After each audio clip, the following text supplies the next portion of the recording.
Welcome, everybody, to the Nerds. We are playing Lanternsong tonight. We are on session 3. Tonight we have Mr. Swift as Kaelen, the tiefling. Give a wave. Angus, played by Bo, the ever-strong halfling. Astraea, played by Roxyburn. And unfortunately, Kenny is giving his excuses. Bless his cotton socks, he's not very well. So this is going to be an interesting one. Right. After waking up in a damp, stone-walled jail cell, the companions ventured deeper into the dungeon they had mysteriously found themselves in. The journey began with a clash against a pair of skeletons who were swiftly defeated among the scattering remains.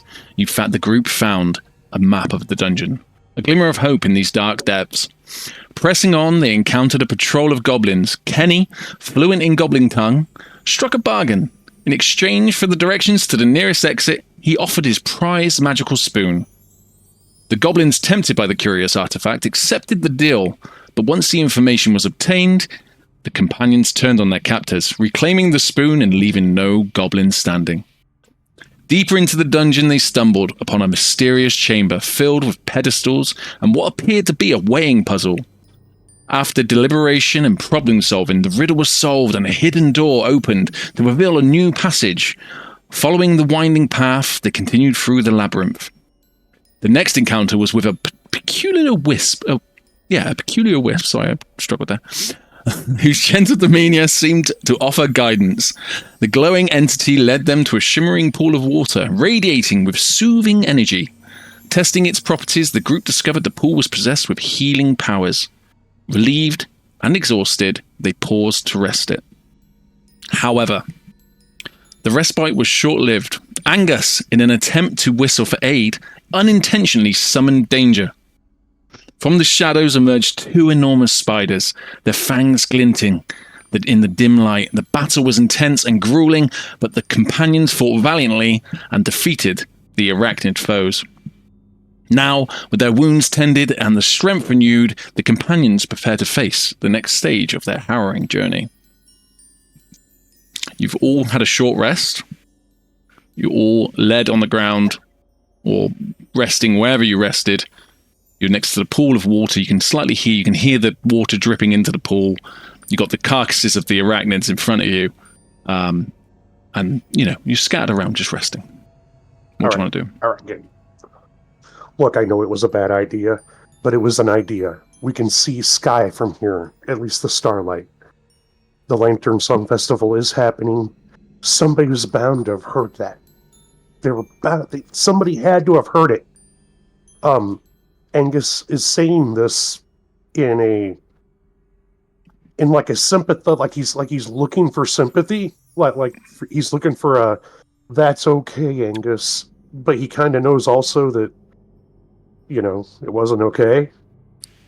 But he's saying this to try to kind of smooth things over as he is moving over toward Kenny, who isn't stirring while I'm talking, and start kind of giving him a once over, giving him a look, and he doesn't seem like he's looking very good. Kenny has a small sort of fluid coming out, like a bit of a foam coming out the side of his mouth, and he's unconscious on the floor on his bedroll. I go, oh, that's nasty. Wait, hold on, Astraea, Kaelen. And I look left. While Angus is doing that, Kaelen left to right. Look at Kenny on the floor, and look at Angus, and sort of not really bother too much with Kenny led on the floor. Look at Angus and just go, "What the hell was that? What the hell are you shouting? We don't even know where we are." Astraea is sitting by the pool, cross-legged, crisscross applesauce. She'd been meditating, and she's got Rusco sitting in her lap, curled up in her lap while she's meditating. Her eyes are closed, and she opens one eye and turns towards him. "Can you guys keep it down over there?" Look, I thought that we saw the blue fly thing and the sparrow and Gladriel not Galadriel, Grimoire. My bad. Sorry, Grimoire, and it just made sense. It made sense that we were doing the right thing, and she was helping guide us. While I'm doing that wispy thing, you mean? Yeah. What are you on about? With that, the wisp appears next to Kenny and is sort of looking at him, just sort of inspecting him, and he's just as it's just floating there. It doesn't make much noise. It's just like you saw the flickers of flame off the top of the blue wisp of just sort of, and he just sat there just looking. There it is again. Angus, can you talk with it or something? Can you? Can you interact with this thing or what? You say that, and this is after my whole rant. You say that, like, there it is again, and I go, huh, what? And I go, like, I see it again. But obviously, right after I got done talking with you, I just wasn't paying attention. Not to you.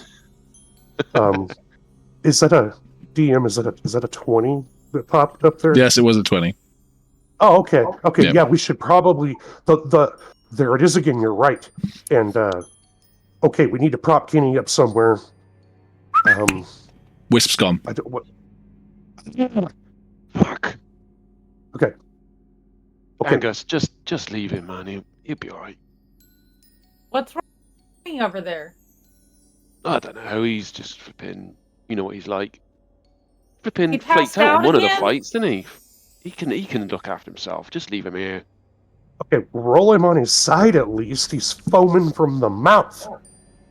Did he I'll drink put- too much last night? He just Kaelen ate a puts spider eye. Oh, ew. Kaelen puts his foot on Kenny's side and just rolls him onto one side with his foot. As you push him over, you notice on the back of his neck he's got these sort of boils coming. Little white heads. They're quite big, sort of size of a marble, just all over the back of his neck, and they're starting to come down his throat, all by his glands, all down the side of his neck, all around his sort of facial area. And this ooze is coming out the side of his mouth. It actually appears like he threw up in the short rest that you had. Astraea Okay. gets up from sitting down and puts Rusco onto the ground, pats his head adorably, and she walks over to the guys standing over Kenny so she can see too. Look, he's. Oh, and I back up a little bit. No, he's got the pox or something. This is bad. This is bad. What's that on his neck? That don't look good, to be fair. I thought he might be alright, but... I don't want to touch that. It could be contagious. Do you reckon because that pool seemed to do some good. Should we just throw him in there? Give him a bath in that? See if that does anything? Okay. If you want to carry him over there, sure. Well, no, I'm not saying carry him. I've been dragging by his ankle. Yeah, you know what? That's probably a good idea.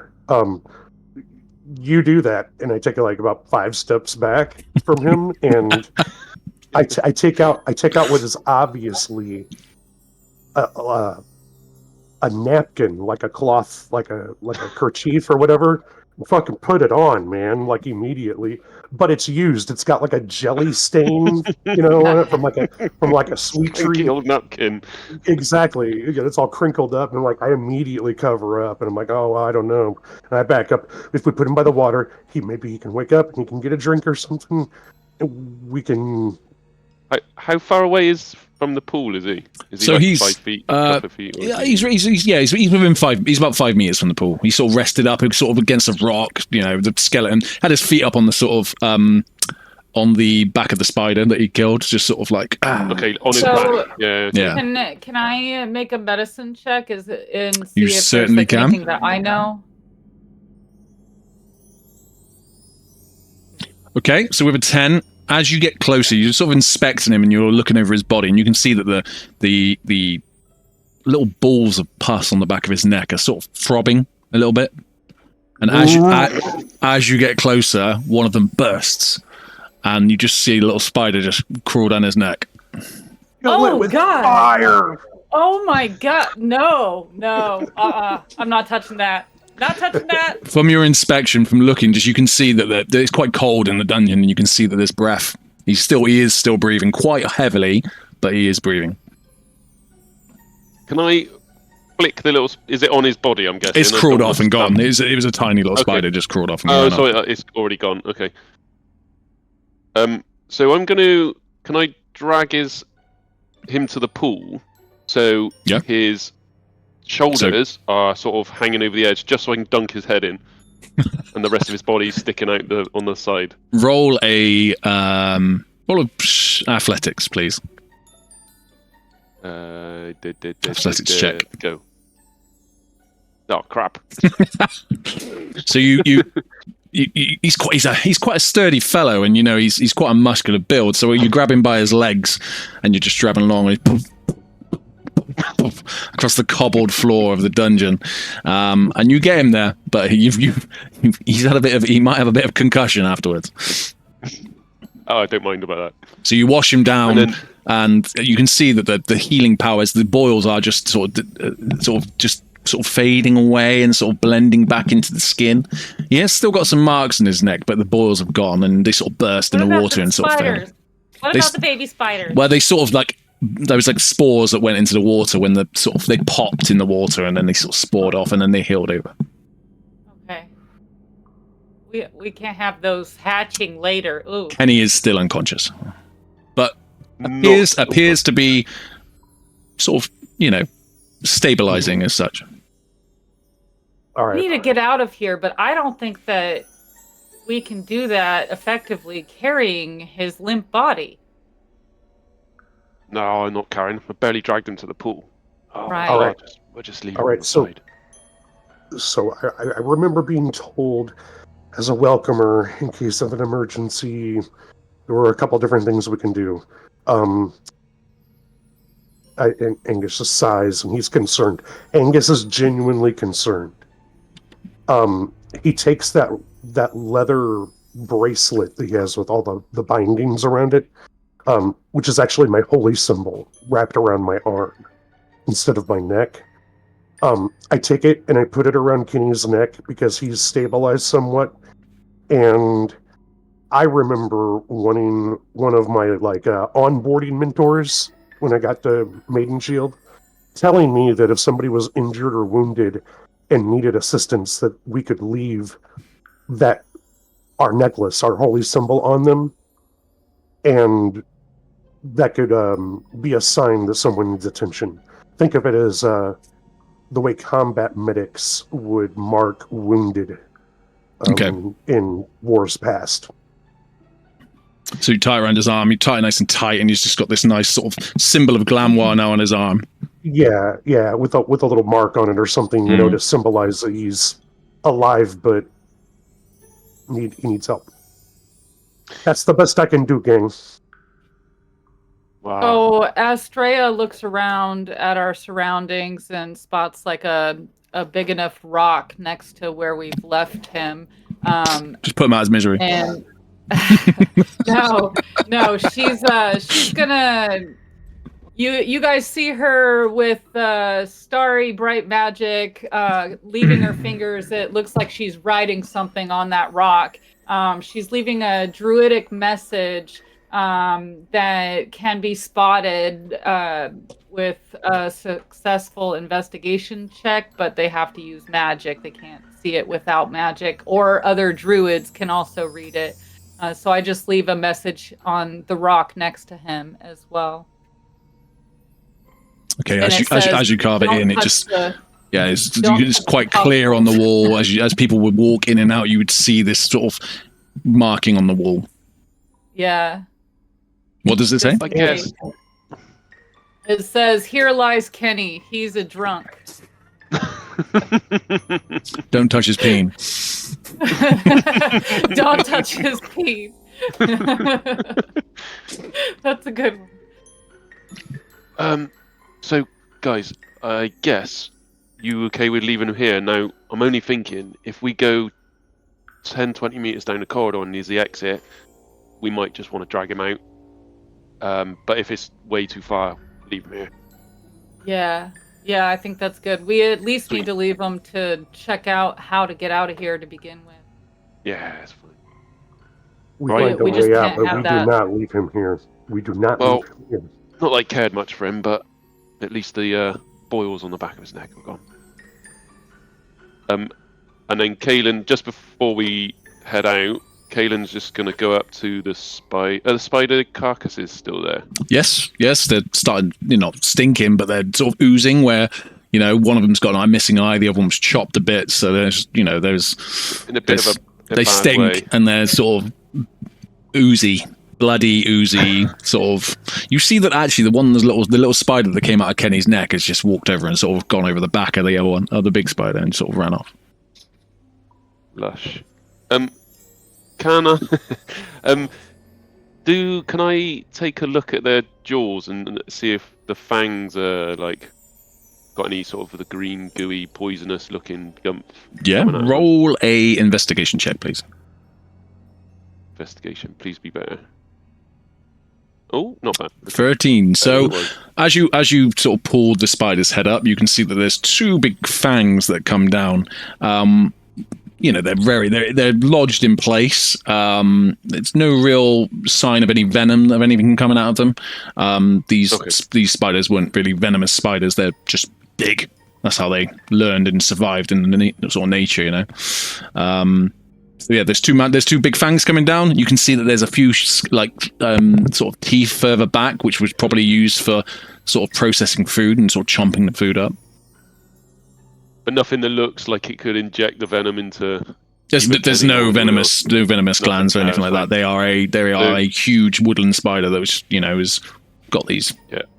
How hard is it to remove those? Well, I thought I was thinking, Astraea, if these had any sort of venom, poison, might be useful later down the line. But these are just standard spiders. They're nothing. So Kaelen just throws the spider's sort of head back on the deck. This big. Yeah. I mean, you're talking about the size of like imagine a Rottweiler. This thing's 3 times the size of a Rottweiler, and you just lifted his head up and just gone.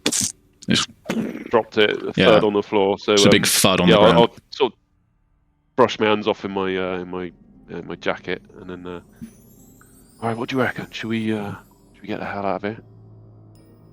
Yeah, let's go. I don't want to wait here for more of those things. So as you look around the pool room, you can see that there is the entrance that you came in and the entrance that the spiders came through. There's nothing clearly visible of any other. There's a pool to your left. There's no other clear exits.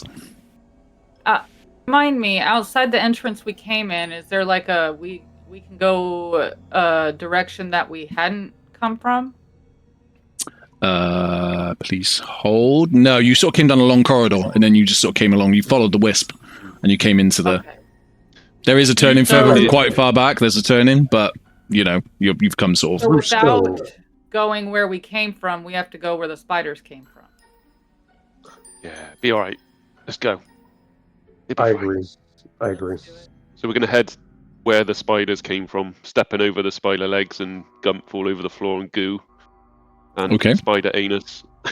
And I'm tiptoeing around it, I don't want to get it on my shoes. And then we'll head that way and see what's there.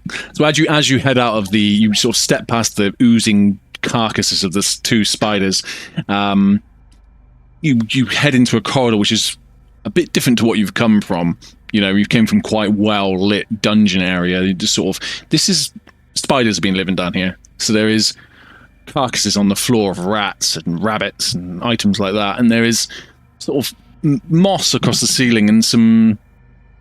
It's less dungeony, more cave, if you imagine that. That's what it sort of comes across. It looks like it was once a dungeon, but it has suffered to sort of change from the spiders living in that area. And you've got a 15-20 meter straight ahead of you. You can see not a lot in the distance. It's just sort of dark, cavey corridor.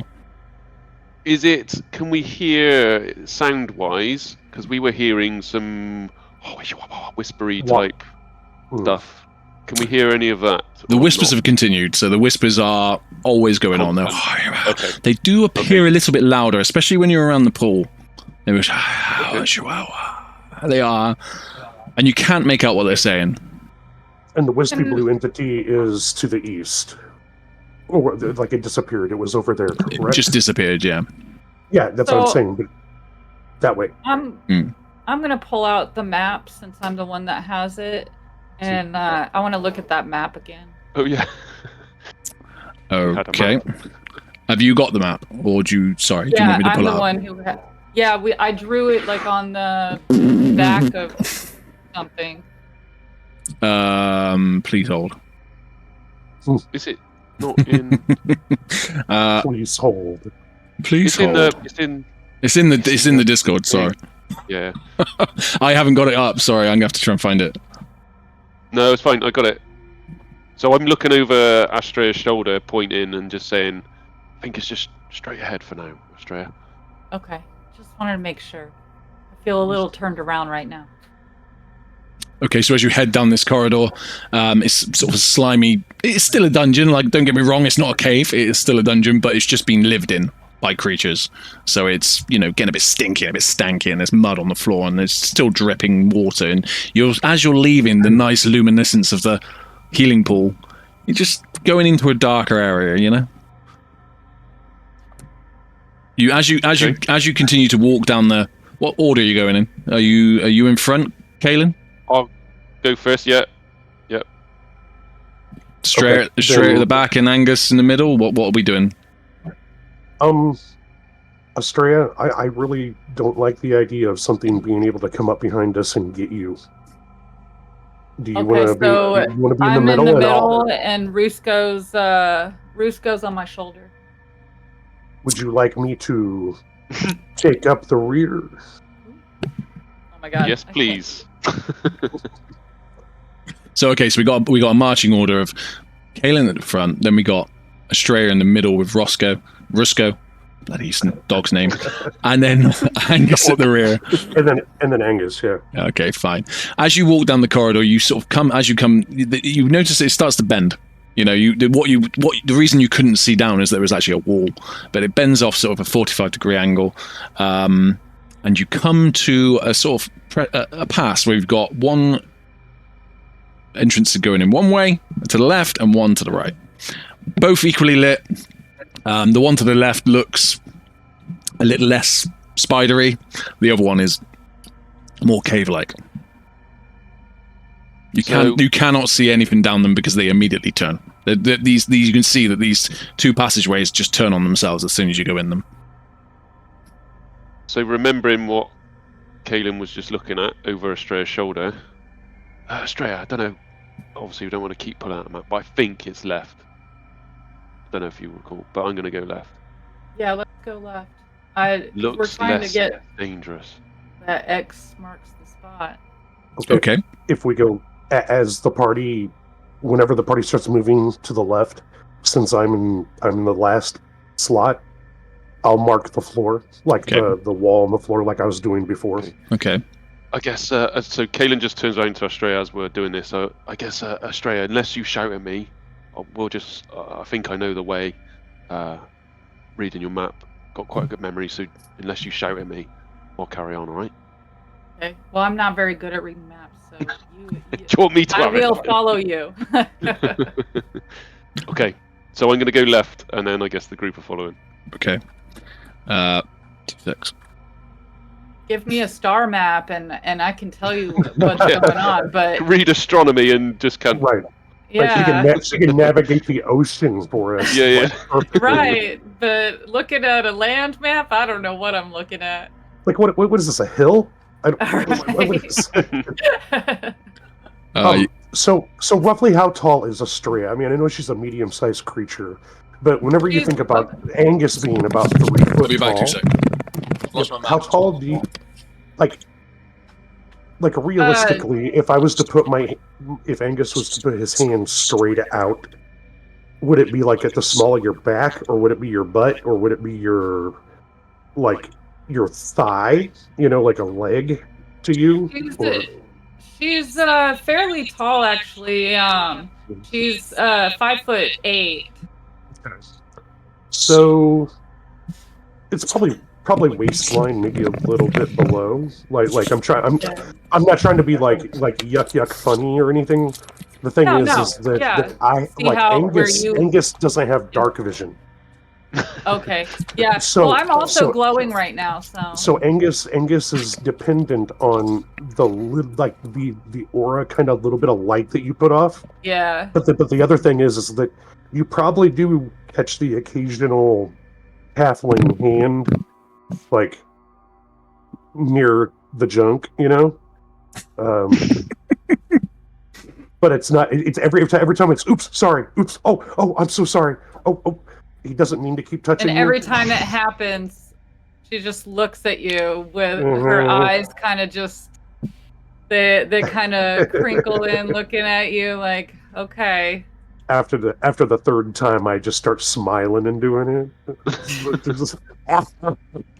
It's gone from a oops to a oops. It's gone from a carry on Hashtag to. me too. Okay. Okay, you continue along the winding maze. It goes on for quite a while. You're probably a good 60, 70 feet. Turns, crosses. There's no. We're talking in themselves. There's no actual junctions. You haven't come to any junctions. You notice that the floors are getting a little bit back to. You're sort of coming out of the sort of nest area as such. That the spiders came from. This is where you alerted the spiders. You can clearly see on the ground that this was where they were. And you're just sort of going, as you're going forward, it sort of appears to be a bit more dungeon-esque. You've got the classic dungeons, arch ceilings, the spider webs have gone, there's no more bodies on the floor, it's becoming a dungeon again. Do you continue? Yeah. I'm continuing, and I just want to, as it's slightly changing and stuff, I just want to check floors, knowing what's previously happened. I think it was Angus that stepped on it at the very beginning. I just want to check for any obscurities in the floor, obvious signs of trappage. Please roll a perception check. Ah, crap. Are there any unlit torches on the walls or anything like that? You can see that there are sconces down the walls. They are not lit in this part of the dungeon, but like what I said back when you were at the pool on the previous session, is there is actually light wells coming down now. From above, so the sconces aren't necessarily your main source of light. You can see it is a dim light, but the sconces have not been lit. There's a few of the sconces haven't got anything in. They just look like they're quite old. Some of them hang off the wall. It's a bit of a derelict part of the whatever you're in at the moment. A 7. You rolled a 7. Swift. I rolled a 5. And then got +2. Yeah. You look around the floors. You can't see anything. This is a dungeon after all, but you cannot see anything that represents a trap on the floor.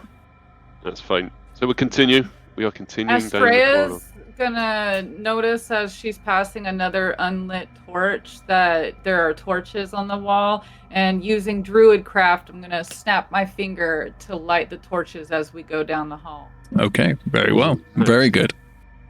Shame you didn't do that before his roll, but yeah, that's very good. I know. That's what I was asking. If there were unlit torches, I could light. I just sort of look behind me at Astraea in the middle and just shrug, what the hell? And then carry on. I'm sorry, I cautiously forgot. carry on. Weirdly enough, Angus still keeps bumping into you even after the torches are lit. One question I do have for you, DM, is that since we have these light holes, if you will, or entering like sewer drains or whatever that we can see and we have air coming through them. How high up are we, or how high up are those? They are approximately. You're about. You can see light, but you're about 20 meters underground, 30 meters underground. Yeah, so that's a substantial distance. Yeah. In American terms. It's like 60 feet. Yeah. It's 60 It's more like feet 90 freedom feet. units. 90 feet. 90 freedom units. 90 freedom units. Metric. All right. Come on, people. All right. So Freedom units.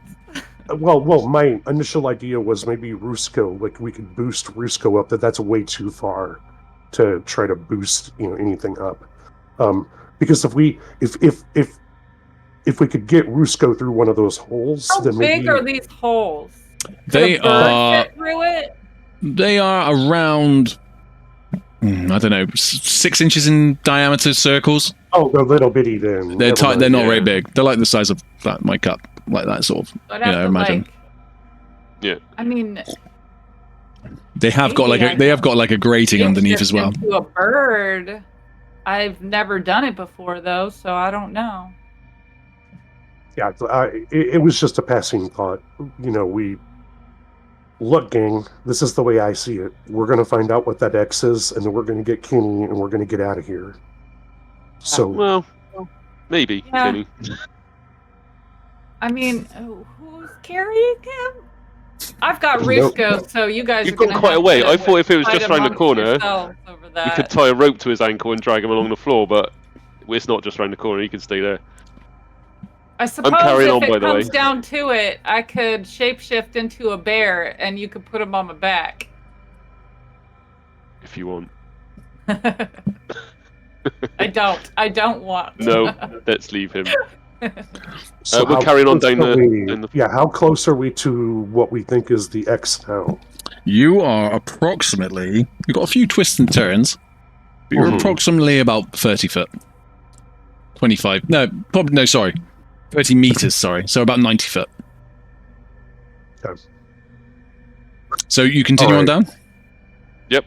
I'm gonna need Kaelen to roll a dexterity save. You missed the trap. Dexterity saving throw. Come on, baby. Okay. Okay. Okay. Okay. As you're walking along, Kaelen comes from a background of sort of fine featery. He's a thief by trade, assassin-esque sort of character. So as you're walking down the dungeon, his quick reflexes, he steps on a stone and it just drops ever so slightly, and his quick reflexes means he jumps and rolls forward. And this pool of gas just comes out from the floor, billowing into the air. Actually, it's below one of the light wells, so it immediately goes up through the light well. Luckily, further enough, Angus is too busy touching Astraea's ass, and she's slapping him off. That actually, none of you are affected. Jesus. Flippin' heck. Guys, just watch your feet. I thought I was keeping an eye out, but clearly not as well as I thought. Just keep an eye out. That was a bit too close. And obviously, what happened before, Angus? Yes. Careful. So after I smack Angus's hand off me for the umpteenth time, I turn and I grab Kaelin's shoulder and I give him resistance to poison. Nice. Get in. Excellent. Thank you. Welcome. The corridor ahead is dark, but it is starting to light up. You can see that this is a more lived-in space. You can see a few sconces in the distance that are lit, and the corridor starts to bend around to its right. Okay. Excuse me. I'm continuing. How far away are the sconces that are lit? They're about. Well, and I'm lighting 5 all the ones as we go along. They are about 5 meters. And 5 meters? The dungeon is the corridor is sort of in a zigzaggy sort of pattern. You can see down it straight, but it's not built straight, so you can sort of see down the middle, but you can't see in all the little nooks and crannies. So it was like chicane style. Yeah, it's like a chicane. It's brilliant. Yeah, good. So I'm gonna just cast my little thaumaturgy, and just to brighten those torches that that are already lit, just so we got a clear. Angus can see everything. You can see the floor. The hallway just lights. It's like whoa! Yeah. It's almost it takes you by surprise, and like all of you are a bit like your eyes have had the time to adjust, but you can clearly see the corridor and everything ahead of you now. And with that, you notice that the main corridor goes down, but there's actually a little niche to the right. It's about 5 meters deep, 4 meters deep, something like that. Do you wish to continue down the straight, or do you want to investigate the niche? Kaelen. So, go on. Yes, yeah. Look, I peek around Astraea's buxom left thigh, Picarina. Pervert. You know, you're a lot better with that. You're a lot better back here than I am. Why don't you let me go?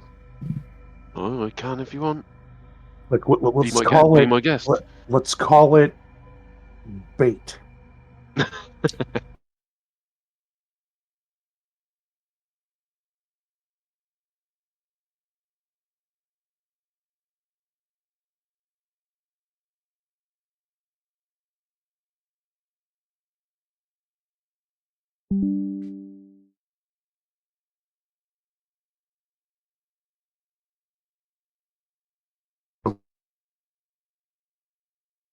You're with walking I'm back. twice, me right? again. I'm back. I smack him upside the back of his head and give him resistance to poison. So I don't know if you just in case you missed it. Sorry, my me internet died a little bit then. Yeah, no, me and Angus have swapped positions. So now Okay. I'm at the back, Angus is at the front, and we're just coming up to the niche. Okay. And I'll just as we swap positions, I'll just obviously tap Angus and sort of point and just say what. So the niche is peer around the corner. the niche is the corridor that doesn't go anywhere. So there's no sconces in there, but it is dark. So you know Right, you can. Yeah, it's an Little- alcove. Yeah, it's about 4 meters deep. Oh, So we can see the back of it. Yeah. Yeah, it's Yeah, dark. so You can see there's something in there, but you don't know what it is. So Angus tells them just to stay put. We do have sufficient light here, so I'm moving forward, but I'm moving forward cautiously. I'm not sneaking. Okay. I'm moving forward cautiously. So like excuse me, if you think about it in terms of a standard action, I'm wanting the dodge action. Or possibly even the disengage action. That way I can get the fuck out. Fine. So I start creeping up. Okay. As you go into the niche, there's a sort of a dark looming shadow in front of you. As you get closer, you sort of sneaking up to it and you're sort of trying to figure out what it is. And as you get close, you realize it's a chest. Okay. Okay. Yes. What's in there? I creep back to where you guys are, and let me see that map again. Does it correlate the map or the X on the map to the where the chest is? Does it seem like it makes sense? I think we're too far away, Angus, at the moment. It's in the X room. Nah. That looked like a big room. Yeah, it was the bigger middle. than this. This is a little niche. All right, I'm telling you right now, it's a fucking trap. You reckon? I got look. It's not going to stop me from going and fucking with it, okay? But I got five. I got 5 gold that says it's a trap. Okay, So, all right. You're on I'm- 5 gold. Says it's in the trap. I'm gonna throw a starry wisp at it. Normally it would do 1d8 radiant damage. Do you want me to roll on that as well? But I really just want the wisp to light up that.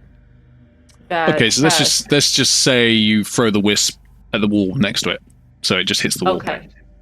Yeah. Okay, and so yeah. illuminates. It illuminates the area around it. Yeah. Yeah, a 10-foot radius.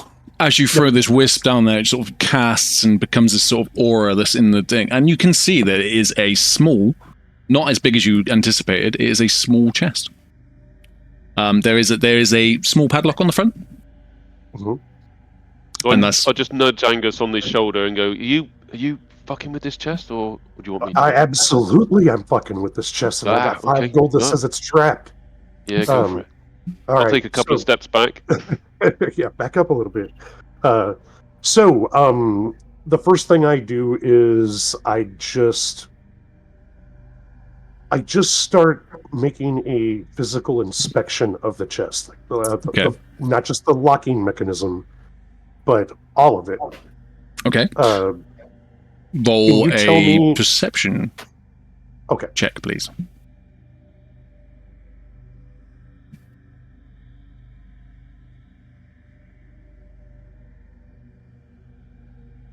23. Nice. Okay. It is Nice. it is a small chest, which is approximately 2 foot sort of long, a foot deep, foot off the ground. I'm using feet because I know my American brothers and Thank sisters you. I get. appreciate it. Makes more sense to my brain. Well, I want you to know how big it is. I don't want to confuse you. Us Brits can multi-measure, you know. Okay. It has got brass banding around the top and over the top of the chest. There's a brass, bronzy-looking sort of padlock on the front. It shows quite a lot of signs of wear and tear. But it looks like a small chest that's been there quite a while. There's sort of grime and everything around it. There's some leaves growing over the top. Sure. So what I do is I reach down to the bottom part of it. Like I get kind of close to it, and I get down to the bottom of it where it's touching the floor, and I flip the chest on its side. Okay. So the bottom of the chest is exposed.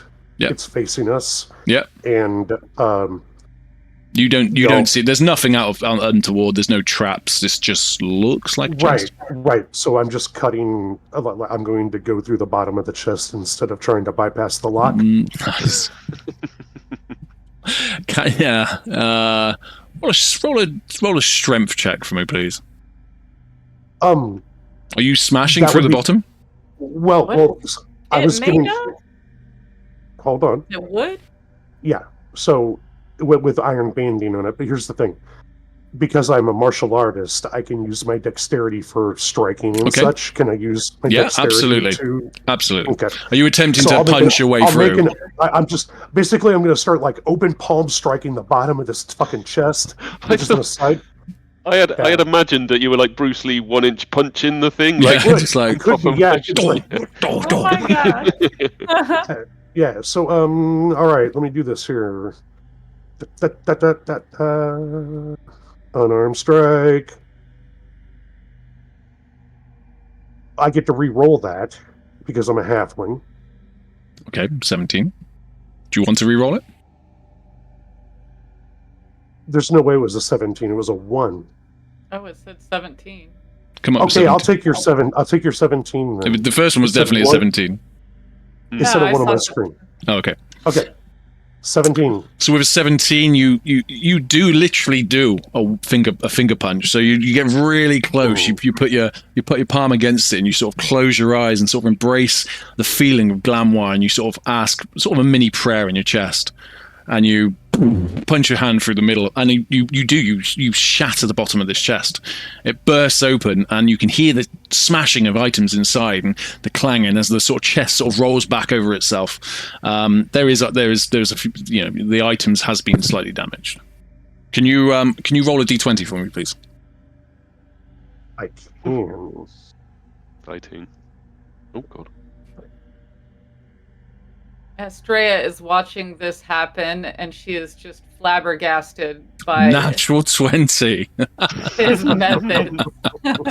Okay. So actually, I hit it, and it increases the value of everything in the chest. We wish. So as you sort of gaze into the bottom of this chest, you can see that what sounded like things smashing was just, it was just things clanging together.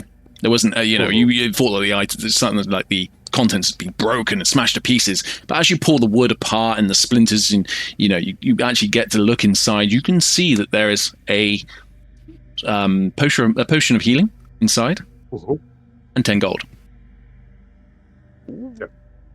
So I gather up the loose coin and I shove it back behind me, and that potion of healing, I give it to Astraea. And I look over to Kaelen and I go, pay up. Hang on. Me pay you? Yeah, You said it was a trap. it is. It is. I'll just hold my hand out and 5 gold, like... I roll my eyes and I take 5 gold out of the pile I just pushed over to him. Astraea Also- rolls her eyes and says, "Your methods are dumb. You got lucky this time. Next time, I would go through Halflings the don't lid." get lucky. They don't get lucky. They're I'll born count lucky. it very, very carefully. Count 5 gold. Make sure there is 5. You're going to struggle with that? Doesn't trust it. Biting it. And then, yeah, making sure it's real. Nice work, Angus. I like that. Good stuff. So I'm pat him telling on the back, way down there, like lean telling down. you, all joking aside, gang, I'm telling you right now, that lock here was trapped. Now, I know it was, but I'm not willing to... It's not worth it. Yeah. No one sits a chest out in the middle of an alcove like this in a dungeon. Interesting way to get into it, Angus, but I like it. Okay, so we got a Kenny issue and an X on a map issue. Let's just continue down the hallway. We need to get going. I see it. We got an X on the X issue, not a... That was a lot of noise that you just made. I don't want to be alerting any more of those spiders to our location. Good point. Okay. Lead the way, Angus. Okay. Get the hell out of here. I continue to move forward. Okay. As you continue down the corridor, it curves and bends. You go immediately to your left, and then it goes round on itself and goes back again, and then it sort of snakes up, and you see about 10.5 meters in front of you is a ornate door, sconce either side lit, and sort of a smoky sort of emblem sort of carved into the doorway. It's shut. The way is shut, y'all. All right, this is definitely not trapped. Okay. Astraea's going to walk up to the door, and does she recognize the symbols? Roll a history check, please. Oh, God.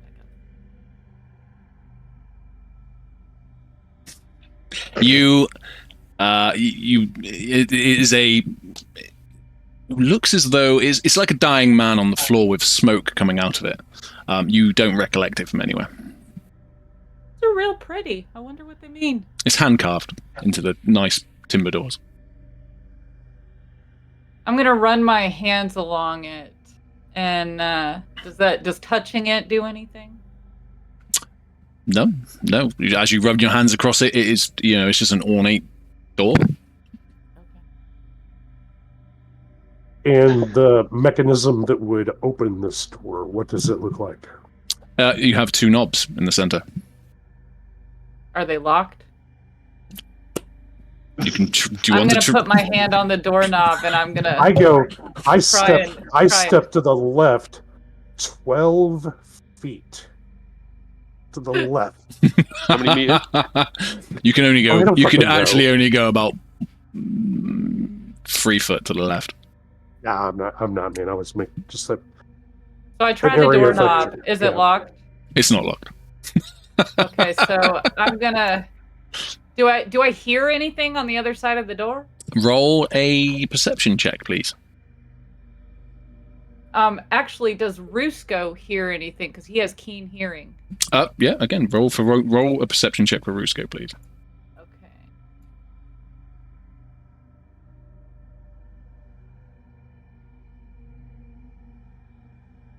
Sorry, I'm just in the of a bit. 11.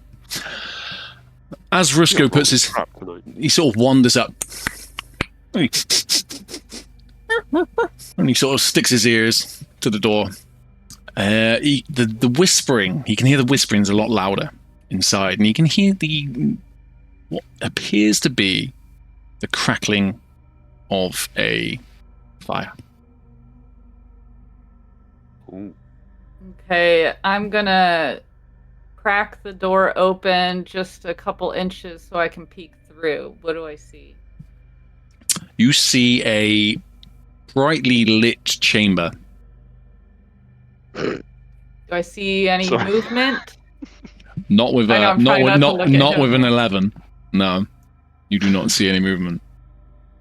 Okay. I'm gonna turn away from the door, and Kaelen, are you next to me? I'm behind you. Yeah, I'm about 5 feet behind you. Okay. I'm gonna whisper to you. There's a fire going in here. I don't see anybody, but who started the fire? Oh, I don't know. These conches were all lit as well, weren't they? Some of these.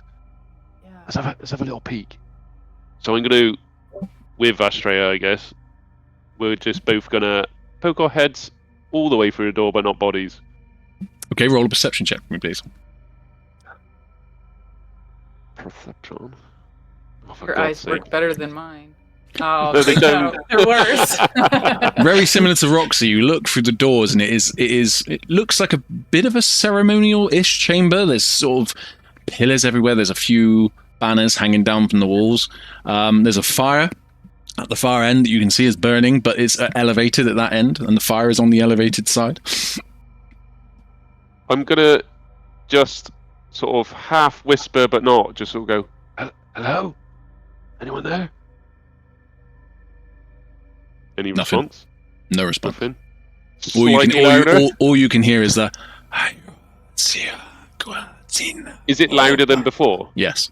Yeah, Is it the it's loudest it's louder. ever been? Oh, Yeah. shit. Well, guys, I'll turn around to the other two. I'll say, we've come this far. I don't see any other way, but we are, shall we? Do it. Okay, Right I'm behind you. gonna just ready my crossbow, my hand bow. Okay. And just sort of slowly open the door and reveal the rest of the room. Okay. As you walk in, you notice a huge, vast circular chamber with ancient symbols carved into the walls. There's pillars dotted around. There's sort of fire burning pits that are glowing a sort of greeny color in the corners.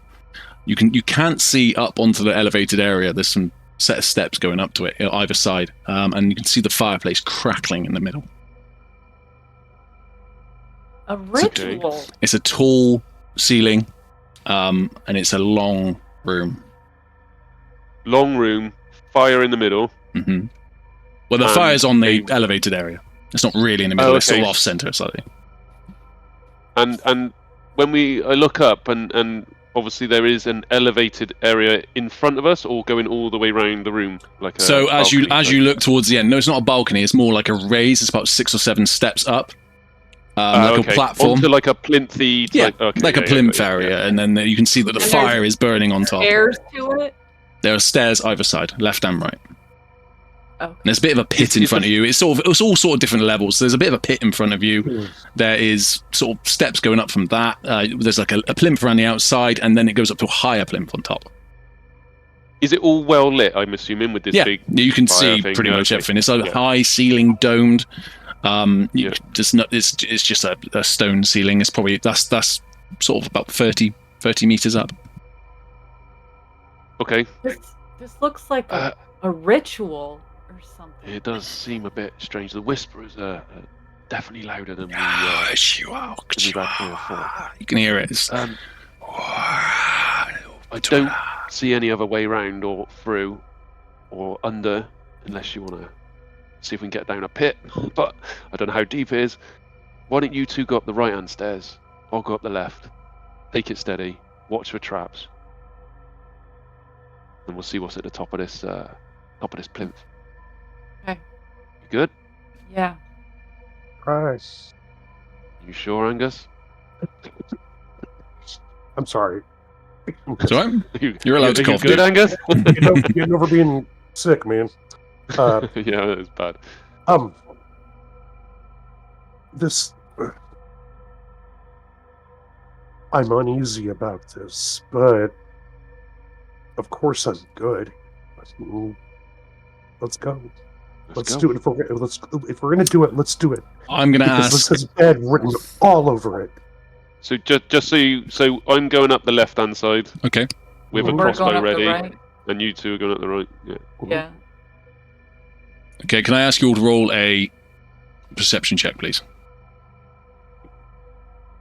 Doing well tonight, aren't we? Hang on. Oh, I have for rolled fuck's sakes. shitty all night. Oh, thank God. 19. 19. I rolled an 8. 8. Succeeds. And a 15 for Angus. So, Kaelen, as you walk up the left, you can see there's scrawlings in the walls, but you can't really make out what they are. There's sort of ancient symbols and stuff that are made out on the walls. Astraea and Angus, as you go up on the right, you notice that there's sort of 2 phrases carved into the walls. I vow to protect the secrets and never betray. And in my heart, honor shall remain, and in the darkness I guard. Are carved into the walls. Okay, I vow to protect the secret. I vow to protect the sacred secrets, never to betray. And in my heart, honor shall remain. In the darkness I guard.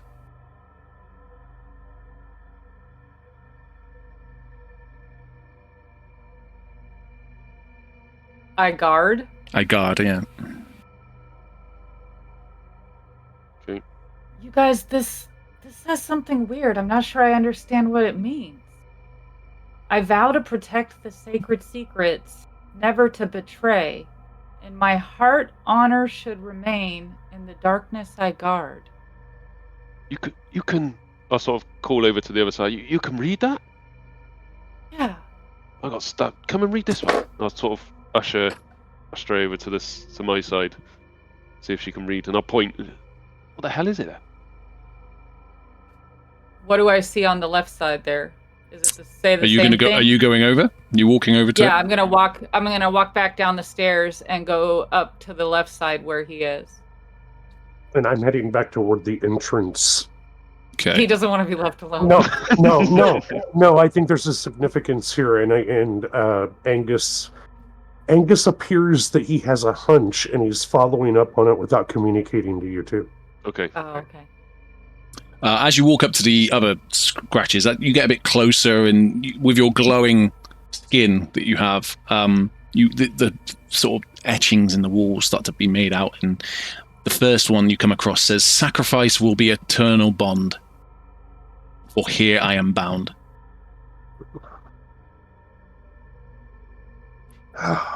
And the second one says, "Forgiveness I ask for those who come after, as I grant their release." Look. Jesus. All right. At this point, in the dark, oppressive part of the room, you see a twisting and a coiling in the shadows.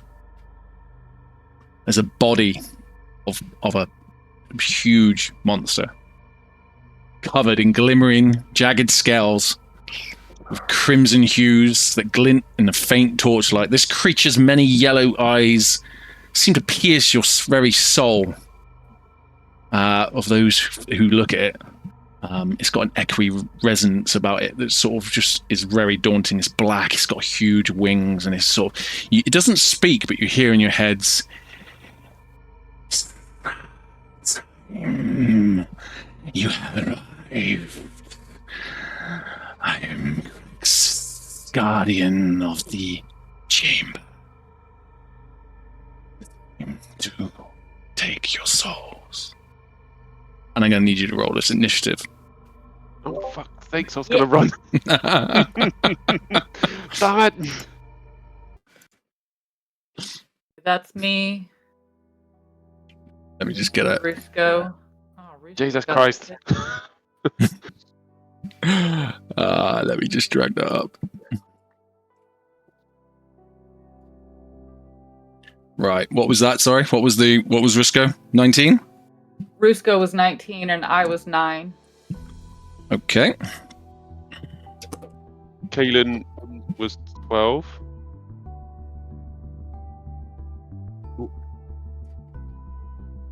Okay. Kaelen was 12. Who was 19? Risco was 19. You both had 12? No. Rusco was 19. Yeah. Astraea was 9. Yeah. You were 12. Kaelen was 12. And Angus? Angus is 17. 17.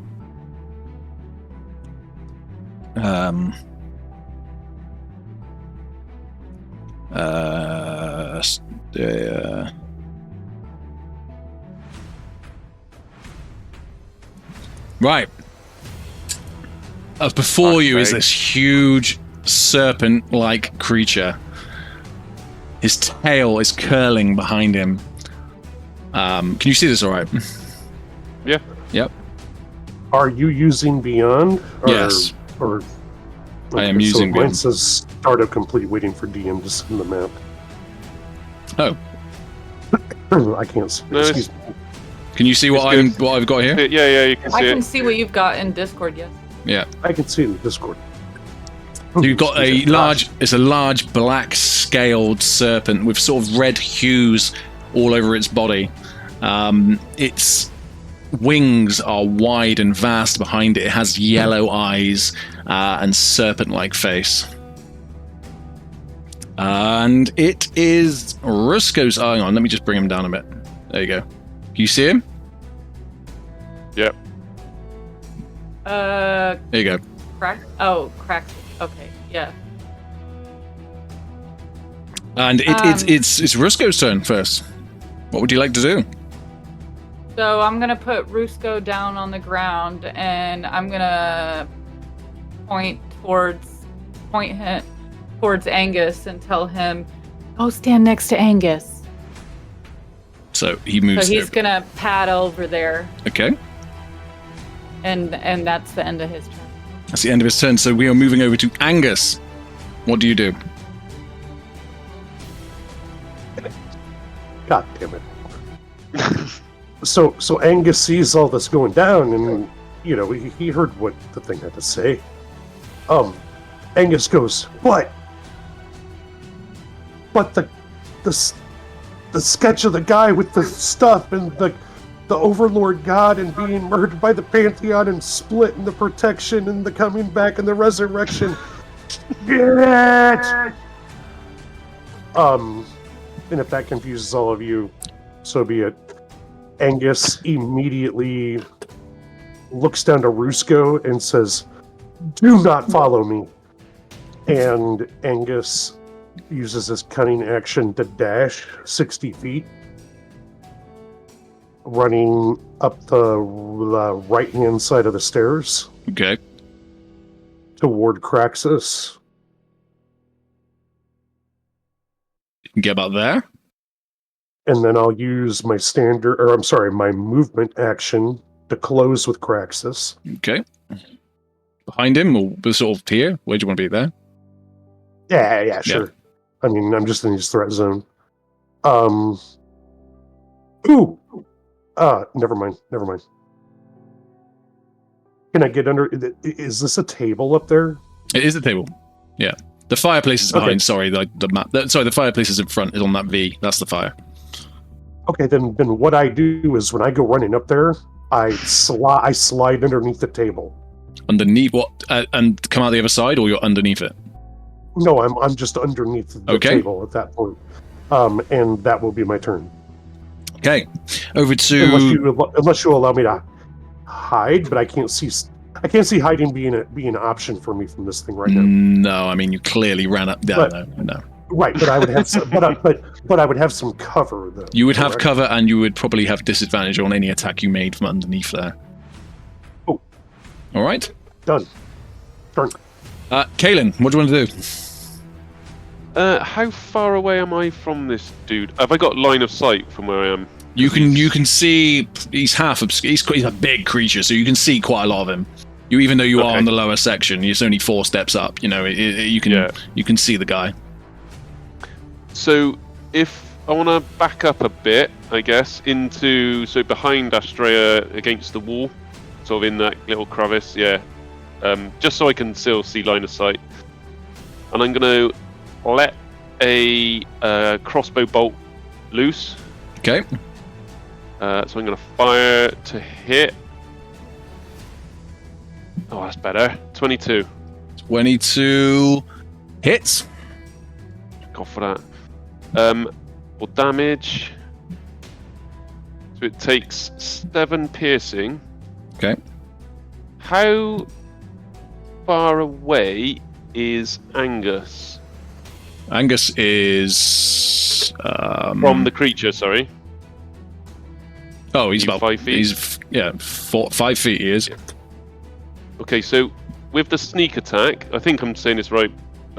Angus, correct me if I'm wrong. So I can use sneak attack if I do damage to a creature. If a ally is within 5 feet of it. Do you Correct. hit with a Yep. Correct. And in theory, Angus is in his its threat zone. Yeah. Yeah. So I am a variable in keeping its attention. Okay. So you would be eligible for a sneak attack. As long as you're in normal range for your weapon. You can't be at long range because that'll apply disadvantage and you can't do. Well, no, it's a crossbow, so it says once per turn you can deal damage, blah blah blah, creature with finesse or ranged weapon if blah blah blah. So it's an extra 2d6, which is another 9 damage. Okay. So that is 16 piercing. And that is my turn. Okay, as you fire the crossbow, he's sort of caught unawares after watching Angus run past him, and he gets and it sticks into his arm, and he sort of snaps it off with his teeth and just stares, just glaring at you, Kaelen. It's just, you have its attention. Ah, crap. Over to Astraea. Okay, Astraea she raises her hands, and you see silvery pale moonlight start to form up, and she pushes her hands towards Craxus, and you see in a 5-foot radius that she specifically made not touch Angus. Okay. It's at the edge there, so Angus is not within it. You see a silvery beam of light, pale light, shine down as she cast Moonbeam on him. Okay. Does that require a Constitution save? It does. Okay. It's a Constitution save. Con 12. Okay. And when it appears, each creature in it makes a Constitution saving throw. On failed save, they take 2d10 radiant damage. If the creature is shapeshifted, it reverts to its true form and can't shift until it leaves the cylinder. Okay, so he got a save on the attack. Does he take half damage? He takes half damage. Half damage. So what is the damage?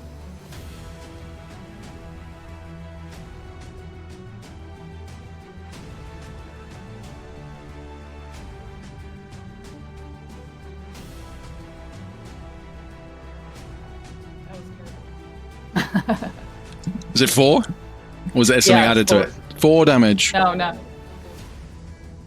Okay.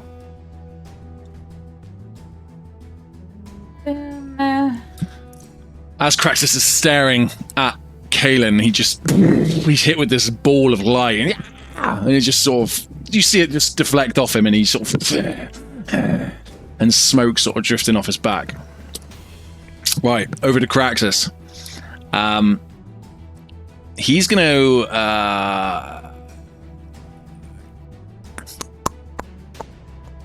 he's concentrating on Kaelen. He's not too happy about it.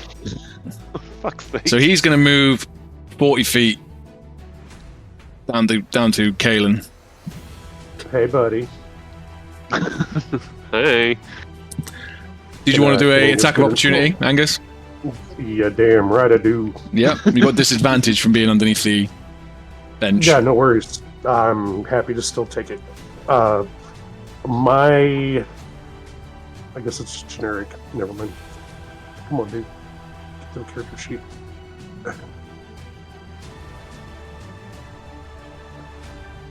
I wanted to be able to get a hold of him, but I just have to smack him.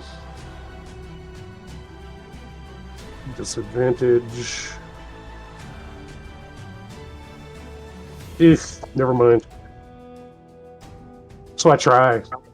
So as he slides away, you try to swipe at him, but his reflexes are too quick, and he just tells. He sort of looks behind at you as if to say, "Fuck off."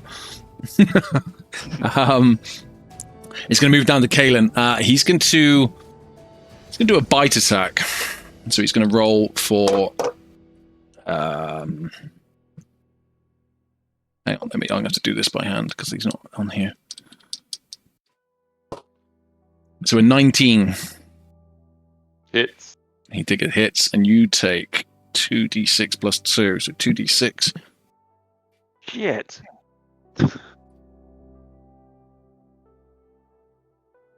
Hang on.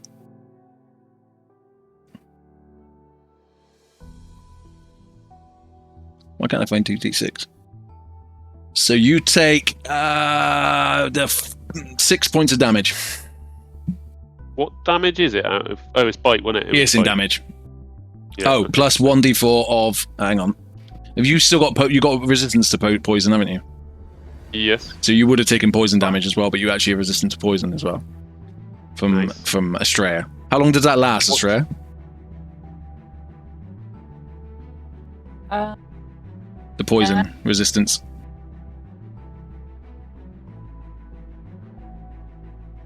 Let's see. Reduces the total damage taken by 1d4. Okay, so I'll roll. Okay. It can only benefit from this spell once per turn. Okay. So you also take 3 points of poisoning damage. Do you want to roll a d4 to see how much you resist? Yes. So what was the other damage? The bite damage? 6. So it's 9 damage to free poison, yeah. Yeah. But you only have resistance on the poison, so you roll a 4, so you resist the poison damage, so you haven't got any poison damage. 6. You take the 6. Okay. Yep. Done. With his second attack, he is going to.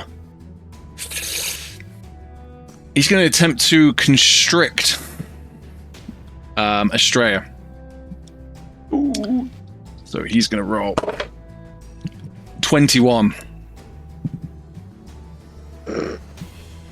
Does that hit you, Astraea? Yes. Yes. Yeah. You take.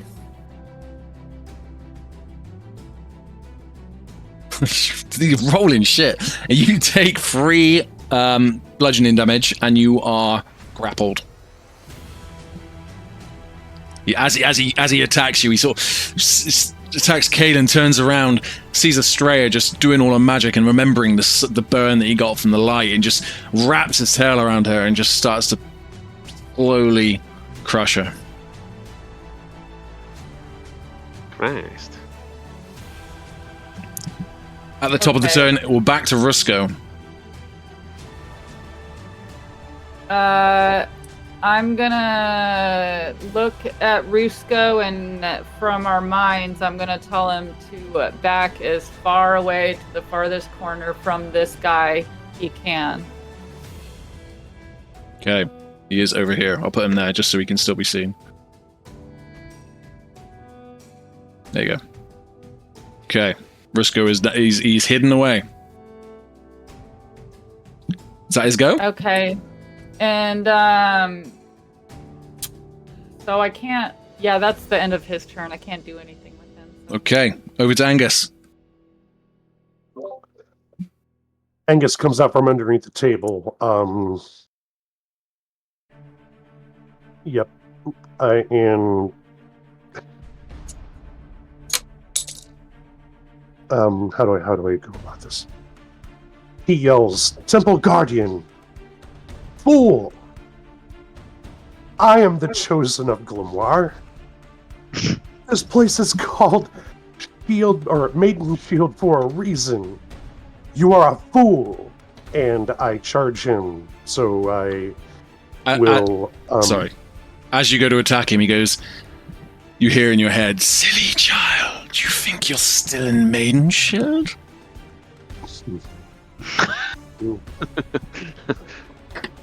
So I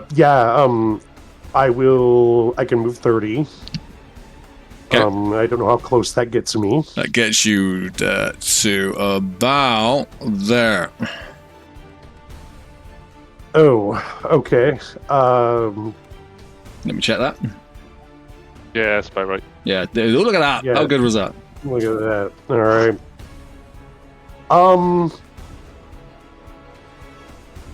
Shit. God damn it. Okay, so my action economy is all fucked now. So then what I want to do, man, if I can't make it just by moving my normal movement, then I want to use my cunning action instead of my movement. Okay. And I'll use it to dash.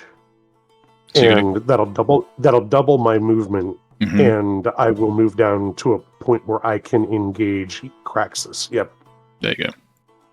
Okay, so that's my cunning action. That's what I do with that.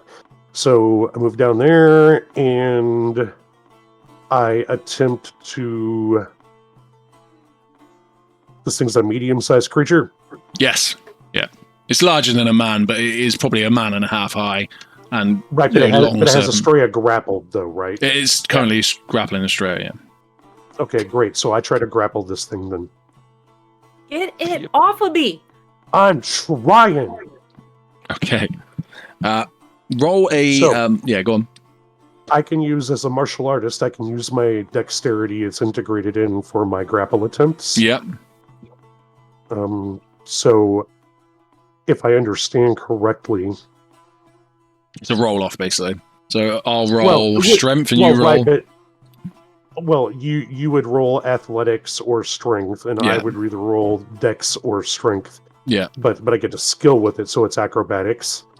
And that will be my roll, whatever it is. But I rolled a 1 on my die, right? Which means I'm a halfling, which means I get to re-roll it and take. I have to take. Absolutely. This 21. Question. What up? Sorry, go on, when I Astraea. got grappled, does that ruin concentration of that moonbeam? No, not initially. Not initially. See, he's got you grappled, and grappling is something where the next turn that Craxus has, he can attempt to do something to you, and then you have to start making concentration checks, like saving throws. But if you get to go before he does, then you can spend your standard action to break the grapple. Somehow. I'm trying on your... What the fuck is that? We're getting raided, you guys. Thank you so much for the raid. Welcome in, everybody. Hey, guys. Who raided us? So, Dungeon Mechanics. Dungeon Mechanics. Awesome. Thank you very much. Fantastic. Welcome in. So I attempt, to grapple that bad boy, with the intention of wrenching this thing free of Astraea. Okay. Well, you rolled it. You beat his roll, so he rolled a 3. Yeah. So you got a 21. I jump on his back. You're on his back. Like a near. Wings are flapping either side. You're sort of between the wings. It's right. I get him like in a rear naked choke kind of scenario, and I start squeezing and wiggling. And I'm little, so I'm flopping around. But hopefully, it's enough that it lets Astraea go. It won't let Astraea go, but I'll give her advantage on her roll to break free on the next go. That is because you're a good DM. With the distraction of this tiny little human man jumping on her back, halfling man jumping on his back, it's sort of starting. Its coils are starting to unfold around Astraea. So we move on to. Is that the end of your turn? It is, sir. So we move on to Kaelen. To me, I will. So I'm going to grab my short sword and take a swing at it. Okay. Which is 11. Misses. Okay. So I'm going to use my swipe and action. he dodges out of the way. His reflexes just kicks him out of the way. I think while he's trying to grapple these two, there's a bit of a scuffle on. There's a lot of tail. He's got a halfling on his limb. back. He's got Astraea constricted. So I swipe with a short sword, completely miss that, and I'm going to use my bonus action to disengage. Okay. And I'm going to run 30 feet towards... that's a pit in the middle, isn't it? Yes. So I'm going to run 30 feet round the bottom of the pit towards like or There? round this side. No, Round. That's it. There, yeah. So you'll be about there. 30 feet. Yeah. And that's my turn. Yeah, exactly. I'm good at guessing, aren't I? Okay. We move to the top of the table, and we're over to Rusco. What about me? Oh, sorry. I totally fucking messed that up, didn't I? I saw the cave of Craxus and thought it was cave of Kaelen. Over to Astraea. Sorry. Can you please roll a d20 to see if you escape, please? You have to break 13. Oh, Natural 20. Nice. Yeah. So as you break, you manage to sort of wriggle your way free, and as you do so, Craxus' attention's all on you, and he forgets that he's got this tiny little halfling on the back. So your next, I'll say that the next attack with the natural 20, with the next attack will have advantage on Craxus. Okay. Quick question. When you use Misty Step to teleport away, does that... Misty Step is a bonus, isn't it? Huh? Misty Step doesn't trigger reactions. Okay, sweet. And it's a bonus action? And it's a bonus action, yeah. Okay.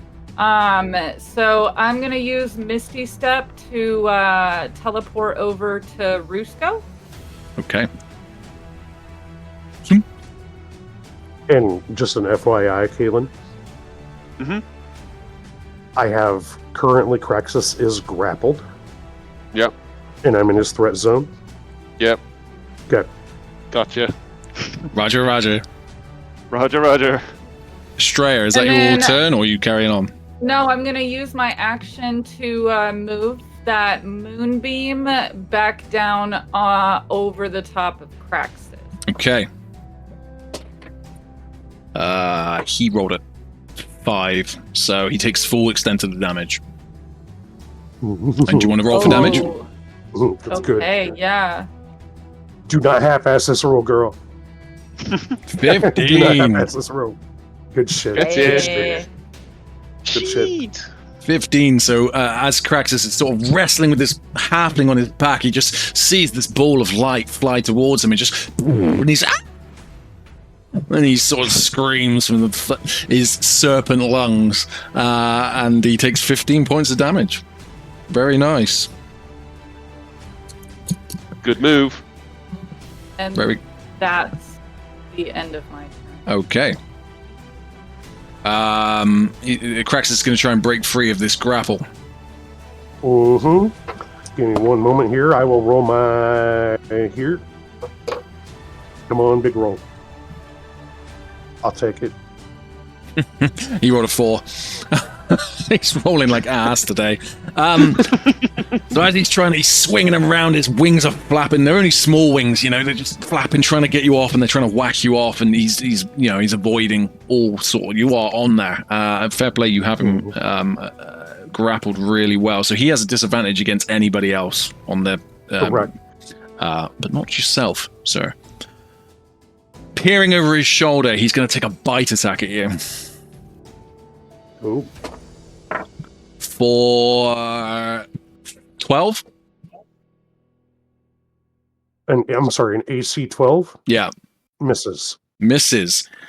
So as he takes a snap, your halfling reflexes bounce out of the way, and he sort of misses entirely. He's going to go he's got multi-attack, so he's going to go for another one. Mm-hmm. Natural 20. Okay. Okay. So you're going to take double on this one because of the natural 20. So it's 2d6 plus 2. Oh, fuck. So that's 7, that's 9, that's 18. All right. So, there you go, dear. So the first attack comes and snaps at me, and he misses me. And the whole time I'm like hanging on to him, and I'm just yelling, "Servant of Grimoire! Servant of Grimoire!" And the second snap comes in and catches me in my jugular, and I go limp as he starts whipping me around like a rag doll. And I am unconscious, and I'm making death saves now. Oh fuck! I go like a dog just mauled me. Like he bites me, I go limp, and I'm just being flung back and forth in this thing's mouth. That natural 20 was unfortunate.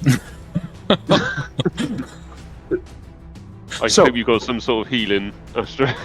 I mean, you guys just see me go limp, dude. Like, there's no way, like, the lights are off on me. Okay.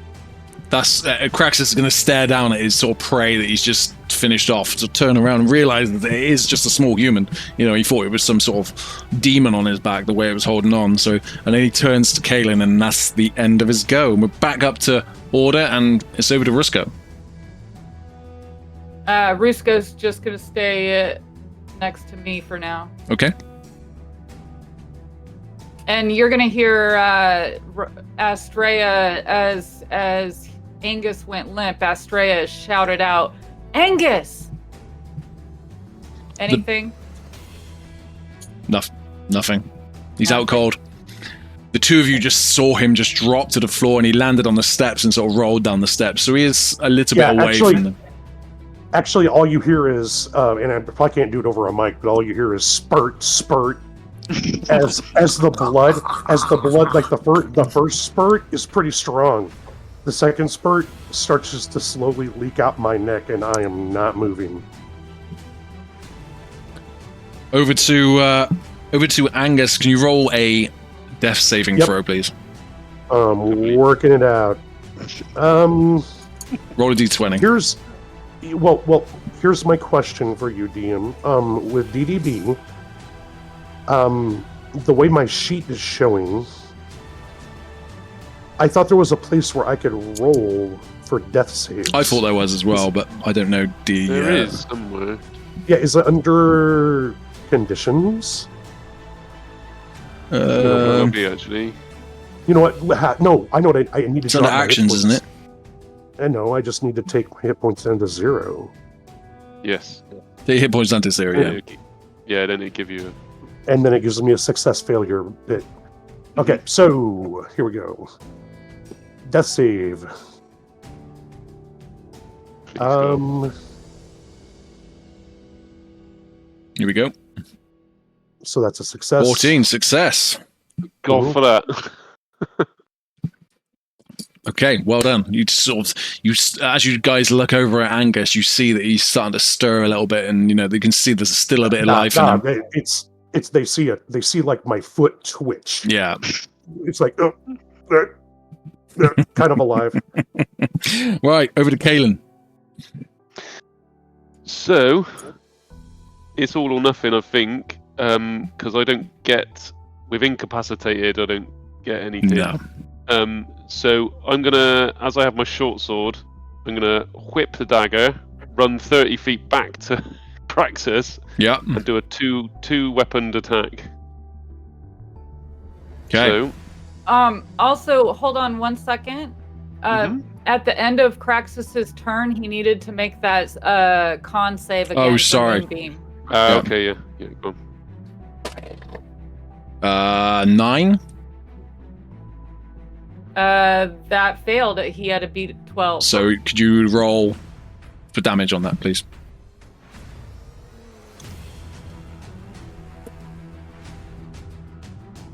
Chip boy. 11. Nice. Sorry, I'm just writing this down. So with all the action of actually killing his prey, he didn't actually notice that he was still under the ball of light, and he's like, it just takes more, and he's sort of like, as a serpent would, sort of annoyed with himself, and you can see this deep rage inside him. Right, Kaelen's turn. So yeah, I've got a short sword dagger combo, and I've got 2 weapon fighting up against Kraxus. So I'm going to swing with the short sword. What was that? 12. 12. Misses. And then the dagger. Pass. Okay, 22. 22 hits. And then. Ah, for sakes. And then the 4 of damage. 4 of damage. That's not very good. So as you swing, you run over to him, you swing your short sword at him, and the snake misses out of the way. And the second one, as he's dodged the first one, you jab the dagger straight into his gut. And he looks down and it's got this dagger just sort of wound, and he's starting to look a little bit hurt now. Okay, that's it. That's my go. Astraea. Astraea is going to she's going to stay where she's at, but she's going to cast Healing Word on Angus. Okay. Thank you. 10 points. That'll be 10 points. And then because of her starry form, she's going to give Kaelen 1d8 plus 2.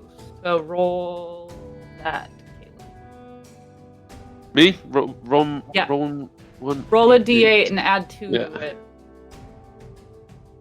it. 6 then. Mint. Thank you muchly. Why is this? I hope that we don't need any more, guys. Me too. Because besides this healing potion I've got in my pocket. Is that the end of your turn, Astraea? Yeah, that's the end of my turn. So Kraxus, reeling from being stabbed in the stomach, just turns to Kaelen, venom in his eyes, and he's going to attempt to constrict Kaelen. Ah, balls. 5. No. Didn't get you. So it swipes with his tail. He's hurt, you know. Quick little rogue. He swipes away, but your roguelike reflexes just dive over his tail, and you see like behind him, like tables and stuff getting smashed over with the tail flung.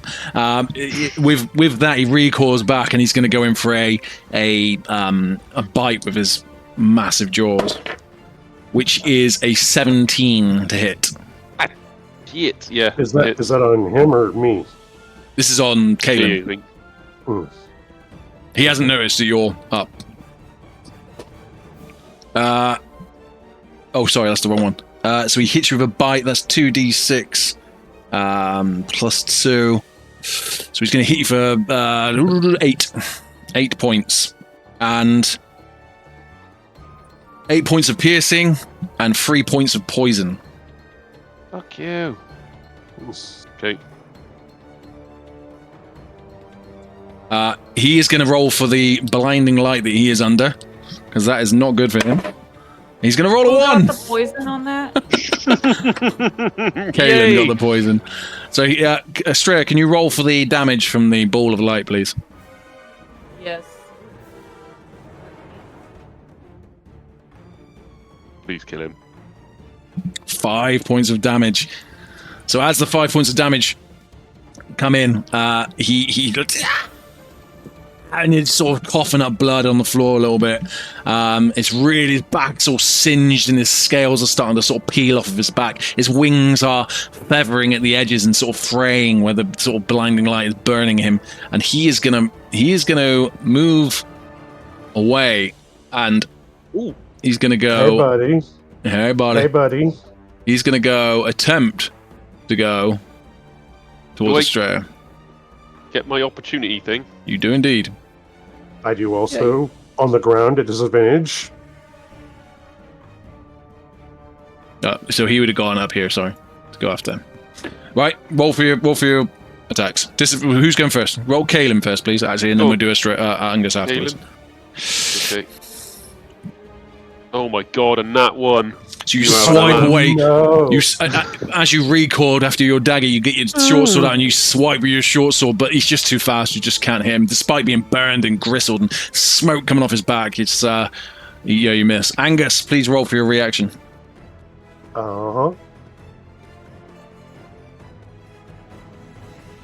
Frick you, motherfucker! See, my lowest. You tell me what those numbers are. 22. I didn't have the second one. I didn't see the second. Okay, the Hang on, I'll be able to tell you. Yeah. Yeah, it's a but 1. It's a 1, so I re-roll it.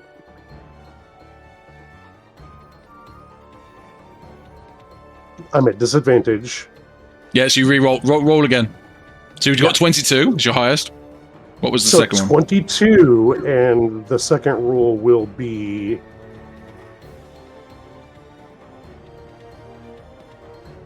There's no... Oh my fucking God. 21. There you go, 21. 21 hits. Nice. All right. So, yeah.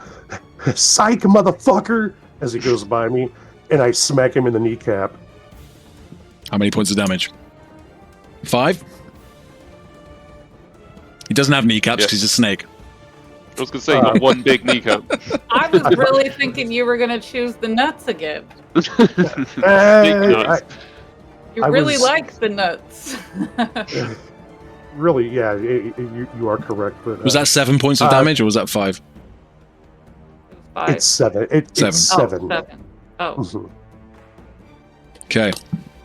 As he walks past, you just attempt to punch him in the genital area where you think this might be on this snake, but you just punch him straight in the scales. But it does take some pain, and you probably weren't far away.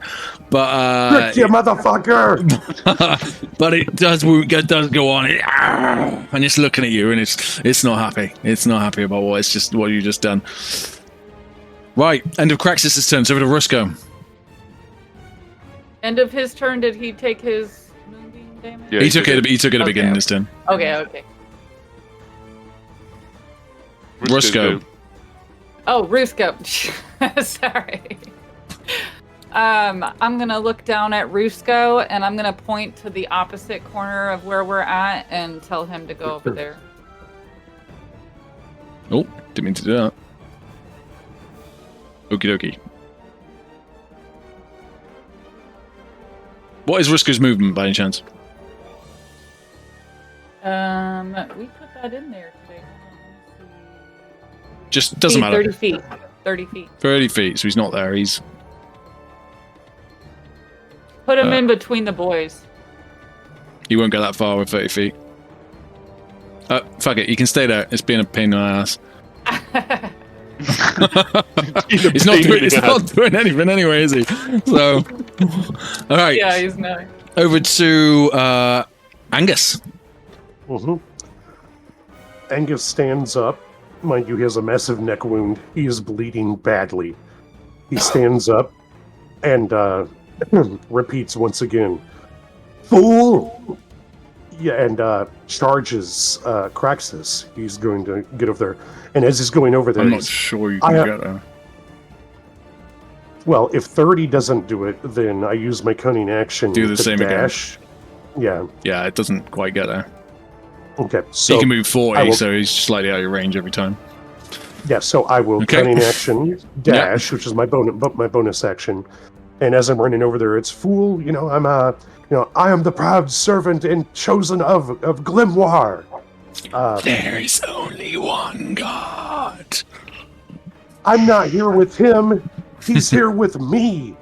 And I attempt to grapple this motherfucker. Okay. No, Let's you know do what? this, You know what? bitch. You know what? No, I don't, man. I just Superman punch him. I fucking just jump up and try to thumb him in the eye. Okay. Roll for an attack. Oh,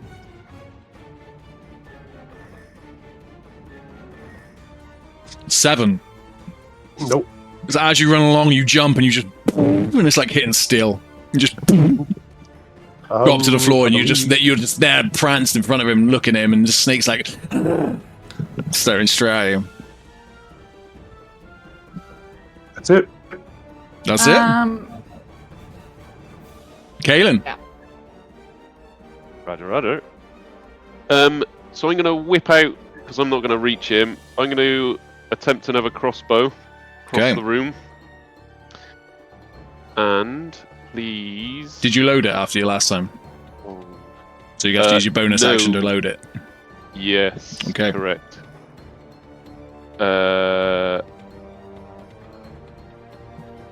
23? 23 hits. Oh, it's a 19. That was so close. Anyway, 19, natural 19. So you can use it's a 5 of piercing damage, but I guess as Angus is there, I get the sneak attack now, so he takes an extra 10 damage. How do you want to do this? So as Angus has tried to thumb in the eye, how many eyes has this thing got? It's like 6. Okay. So Angus has jumped up, tried to thumb him in the eye. It's screamed a little bit, and as he's opened his big jaw and screaming, a crossbow bolt just goes straight down the back of his throat. Straight into his eye. Yeah! And it sort of crumples to the ground. It's clawing at his face, trying to get this crossbow out of his eye, his bolt out of his face. And he just falls over, bang, boom, falls on the floor. Gee.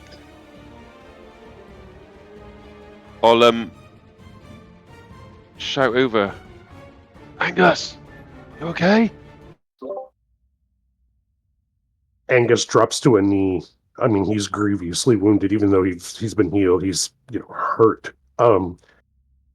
Drops to a knee, is panting, and stands back up like he thinks he's going to have to keep fighting Craxus. He's like, "Yeah, I've got it under control. I've got him. I've got him right where I want him." He's gone. It's okay. Is there anything on him? What was that? I have no fucking idea. Big, whatever it was. I'm not real sure, but I have a couple ideas. So as we're sort of discussing across the room, I'm walking around the bottom of that area up to meet up with you guys. Okay. As you go, as you walk up to his body starts to collapse to ash, which scatters across the floor, and the eldritch runes on the walls start to dim. Anyone like to roll a history check? Please, someone have better history than me. Anyone might know what this thing is. I can try. There are a lot of variables here. It is a 16. I got 16. Kaelen, you recall that Craxus is a creature. You notice that the species that he is a creature native to Zlas, which is the desert regions up to the north, past Falanor. They're known as the Ashen Vashar. They are servants of malevolent forces who tend to bargain in souls of power. So they sort of like, a bit like a demon would take your soul, and it would use that to give you power, that sort of thing. As his body starts to disintegrate, swirling mass of ash just starts to form above, and you can see the face just appear inside it. Whoa, what the fuck? Oh, I got to roll a d4, hang on.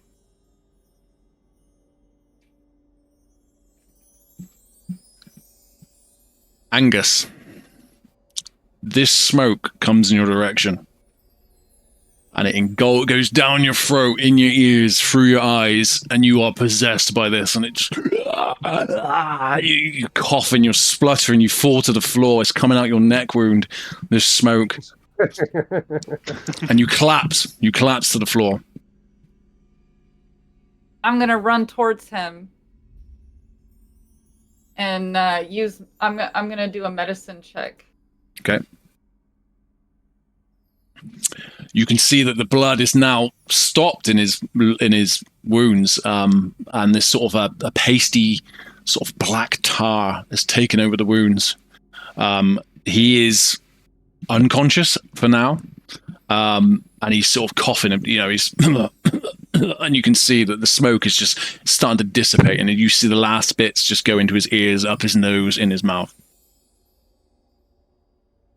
An unnatural stillness settles over the chamber as the pile of ash, just where Klaxus was, just dissipates into the ground. And sort of black tendrils sort of come out of the body and sort of form like a plant that's sort of unnaturally growing over the side and sort of grows down the edges of the plinth that he was on.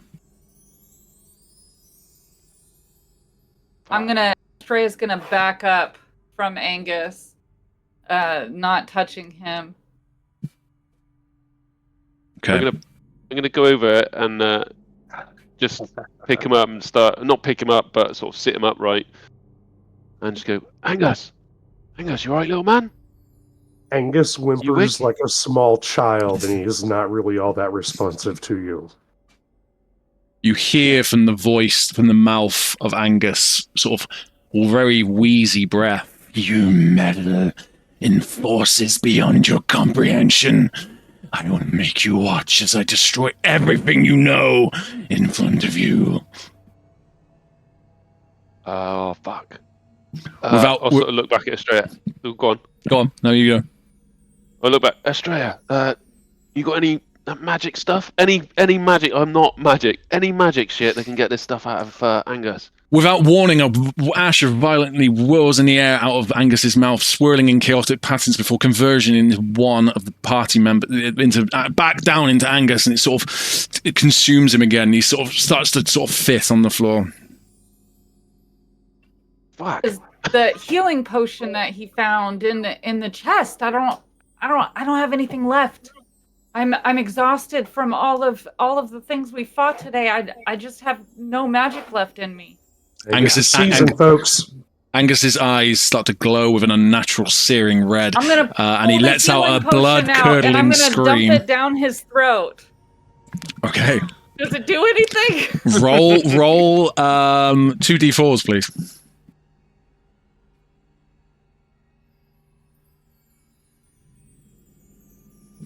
One d4. 1 and 4. Angus, you gain 5 health. All right. The condition doesn't change. I still think it's knackered. I just, Angus, you in there? The blood sort of starts shaking him and slapping him about a bit. Angus's body just lies limp on the floor. Their chest rises up and down as if some sort of alien is trying to sort of struggling to try and get out of them. The ash remains of Kraxus just suddenly ignites in a big spark of energy, creating a jagged, unstable portal just all around them. The portal flickers erratically, its edges are glowing faintly as a crimson violet hues. Though the chaotic void and the players can make out the cobblestone streets of Maidenstone through the portal. What the fuck? You will see my return. Even your unity cannot save you now. It's still projecting from Angus's mouth, his glowing eyes, as he's led on the floor, just convulsing. Astraea, you seeing what I'm seeing? This, is that Maiden Shield? Maiden Shield. Can we go through it? I mean, it looks like Maiden Shield, but this thing's pretty evil. I mean, it could be a fucking trap. Do you want to? All of a sudden, go through. All of a sudden, Astraea hears the voice of her father in her head. Run, Astraea, run! Did you hear, Dad? I didn't. You okay? Astraea, you good?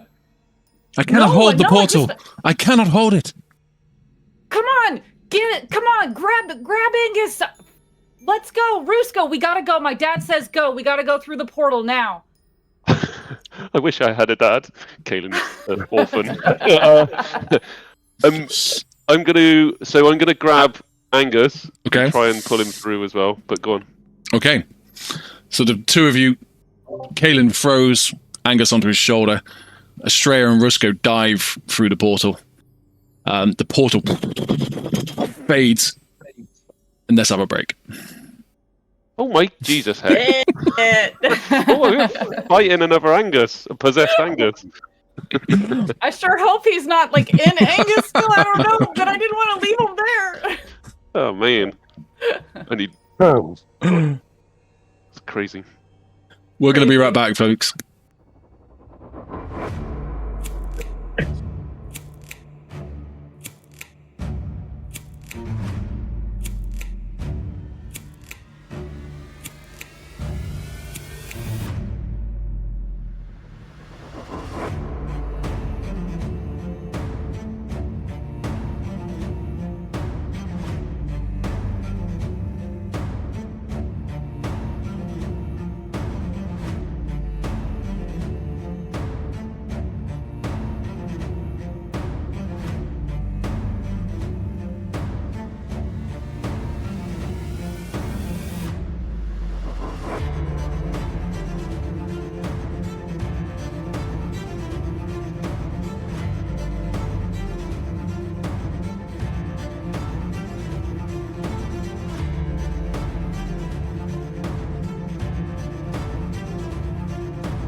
smoking.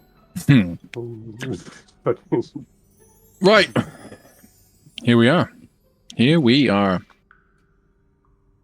So you jump through the portal. The portal disappears behind you. The portal arrives in Maidenshield, and it's a real flamey sort of. The edges are jagged and it's sort of really ethereally. Sort of looks like it's going to dissipate at any point. And the three of you and a little fox comes through and lands on the streets of Maidenshield. It is. Well, this is the next day after you can tell it's the next morning after the festival of Lanternsong. And as you stumble out of the portal, you find yourselves on the streets, cobble, a bit dirty, a bit like, you sort of land heavy. The quiet morning light casting long shadows across the cobbled streets. The town, once alive with vibrant energy during the festival, is now eerily still. Broken decorations flutter in the gentle breeze, torn ribbons and scattered flower petals line the streets. A toppled festival banner lies in mud, and smeared dark stains, not paint, but blood, are on the streets. You immediately notice signs of a recent attack. Several of the market stalls are splintered and burned, their wares scattered and ruined. Broken weapons and shattered shields lie abandoned on the square. Townsfolk curiously peek out from behind boarded-up windows, their faces etched with fear and confusion.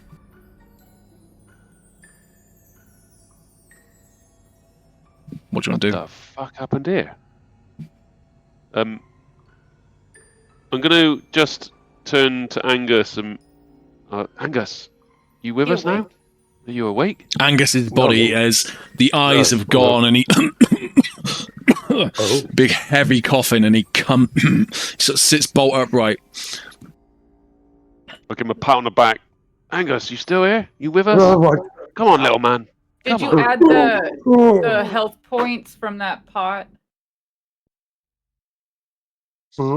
Did you add those health points to you? Yeah, okay. I did. Angus coughs furiously. Probably wheezes and takes in a deep breath and looks around and is just confused and looks over to Kaelen and gives you a curt nod. He's just like, yeah, I'm good. What? And do you remember what just happened? Did you have any idea what was going on? You will remember, Angus, when you were out, you would have had visions of wars, great wars, a lot of fighting, just betrayal. You would have had feelings of betrayal. You would have had feelings of anger, shame, and you just keep getting flashes of like fighting scenes and horses trampling and everything like that in your brain. So, bear with me here. You're like, do you remember anything? And Angus looks up to you, and he's got almond-shaped eyes, right? Kind of the big kid eyes. And I well up. I just start, like, I can't stop the fact that tears are getting ready to pour down my face. And I tremble, and I say, you have to get me to the temple. You have to take me to the temple now. I've got to go. Where are we? Where is Kenny? Oh, Kenny's behind, man. A lot happened while you were out. We ended up having to go through a portal to Maidenshield. We're in the middle of Maidenshield right now. Jinzler. You want to head to your temple? Yeah, Jinzler, sorry, I can't remember what it's not called a temple. It has a name, and I don't remember what it is right now. It is the Everbright Sanctuary. Everbright Sanctuary. You have to get me to the Everbright Sanctuary, and like I won't look you guys in the eyes. Like you got to get me there. And he starts like I'm visibly shaking. I'm not boohoo crying, but there are tears streaming down my face. Rusko is gonna jump into your arms and kind of curl up and kind of be nuzzling you. He's making like almost like a cat noise. Like, yeah, all about it, dude. Like I return the expenditure of energy and emotion to Rusko when he does that, but I say we gotta go. And if just the how do I say this?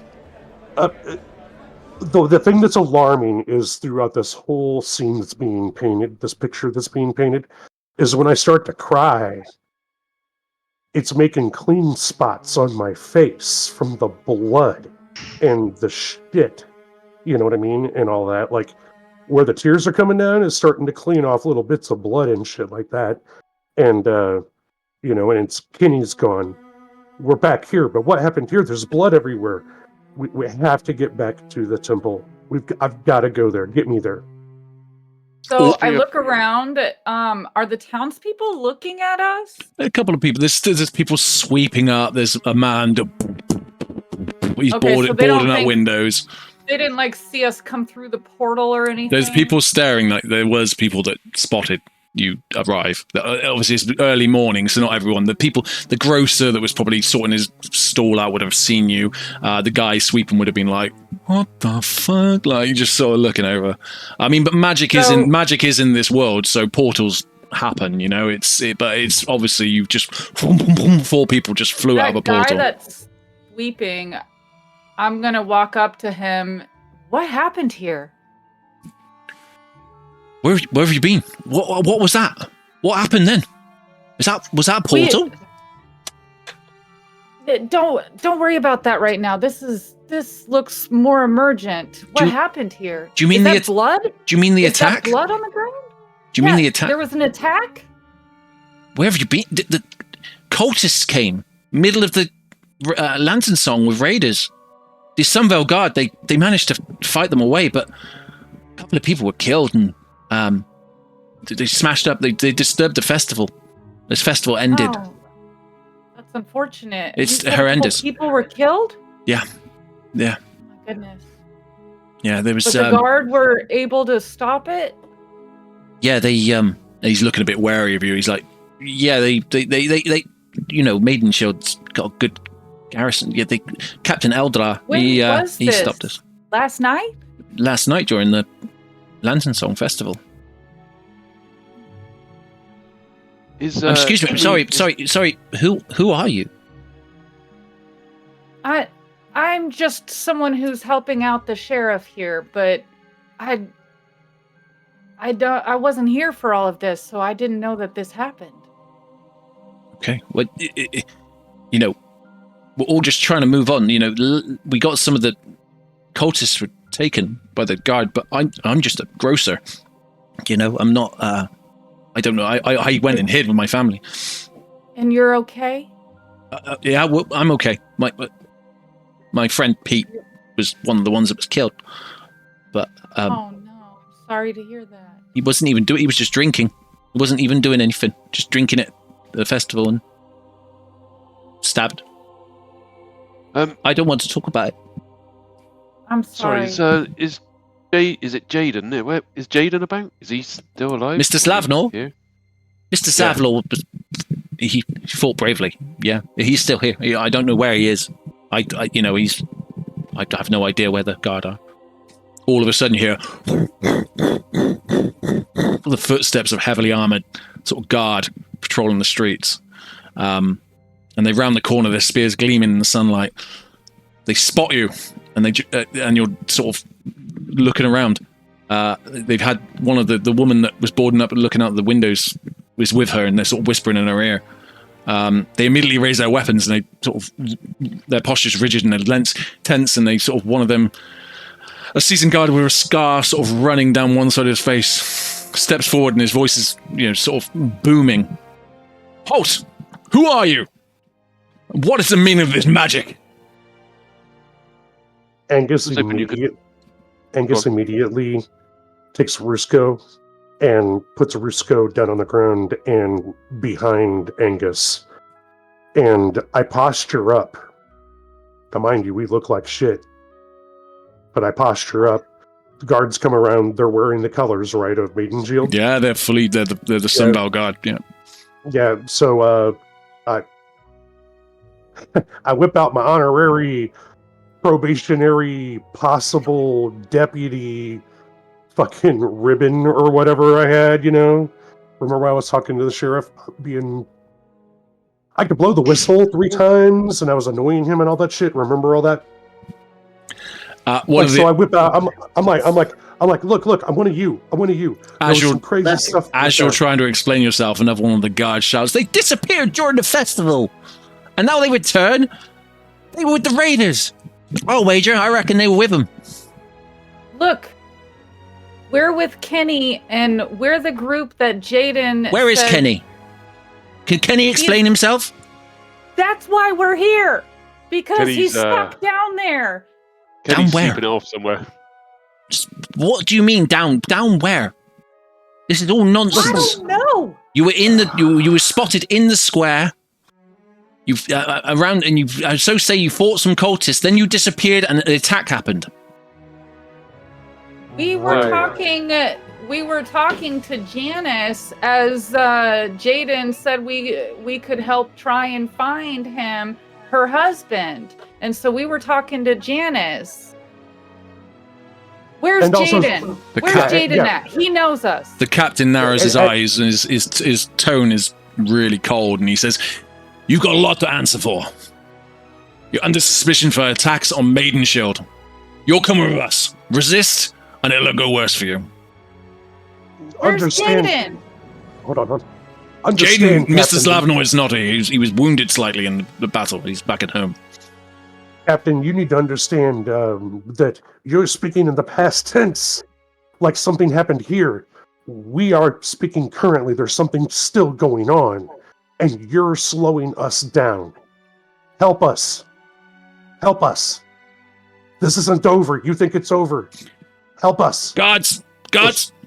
Take them. 6 or 7 guards come around you, spears pointed in. You're surrounded by guards. I'm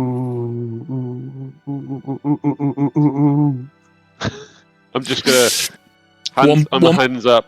One by one, your sort of hands are bound behind your backs, and you're sort of Rusco's put in a sack, his head just sticking out the top. Be careful with him.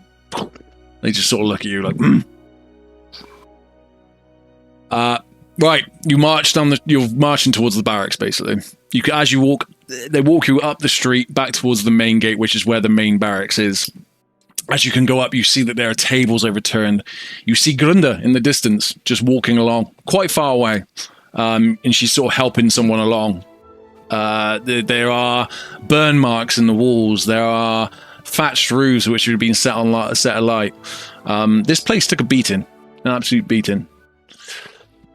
As you enter up to the barracks, by now the guards have slacked off. There's probably about 6 of them around you now, rather than before. Today there's only a couple who had to take you off since you had been bound. And you're carted into an office. Wooden floors, a traditional sort of shields on the walls, a couple of trophies around, a jail cell in the corner. And in there you see a tall, stout, elvish gentleman with a headdress on the top, and he has got plated armor across his chest. "Captain, these are some suspects that we found. These are the ones that the baker's wife told us about. They came through a portal in the middle of town. These are the ones that we were looking for." "Fantastic, thank you, guard. I shall take care of him here." "Right. Please take a seat." Look, sir, you've got to understand, we're not a part of this. We were trying to investigate this situation as per Jaden's orders. All you need to do is go talk to Jaden. Jaden has been wounded. He fought bravely and was wounded in the battle. He's currently in the infirmary. I will get an conscious? Miss, I will get an account from Jaden as soon as we can, but at the moment we are dealing with the situation. We have witnesses said that you were skulking around alleys before the Lanternsong festival, and then your sudden disappearance, and the then invasion of the cultists and the raiders. Where are the guards that we talked to before after that whole alley incident? They can verify that we didn't disappear. Did you have their names? Shit. We have many guards in the almost Sunbelt right. Guard.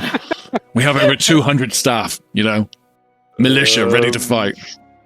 Do you not have like a PA system?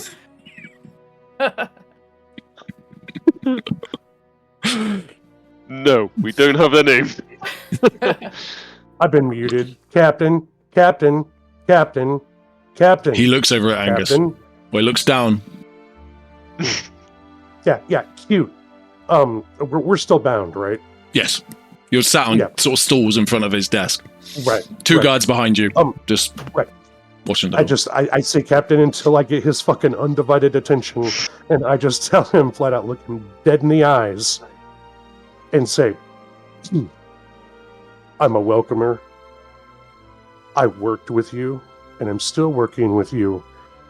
Captain, Mr. Fistlebottom, we know I'm exactly who you of are. Grimoire, and if you do not take me to holy ground immediately, this situation that we're in could be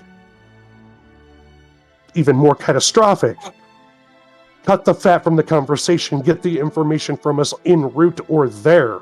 You were talking Take me to holy ground. Fistlebottom! You are talking in riddles. You appear as a portal in the middle of town.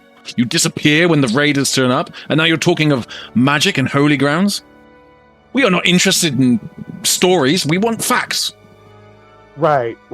Take me to holy ground right now. Take me to the temple and question me. No, I'm afraid you're staying here. What facts? You! Those Quiet one. cultists are magic. Pardon, sorry, miss. Come on. Oh, go on. Those cultists are performing magic. Who was performing magic? They're cultists. They're performing magic. There was no magic performed yesterday. It was violent attacks.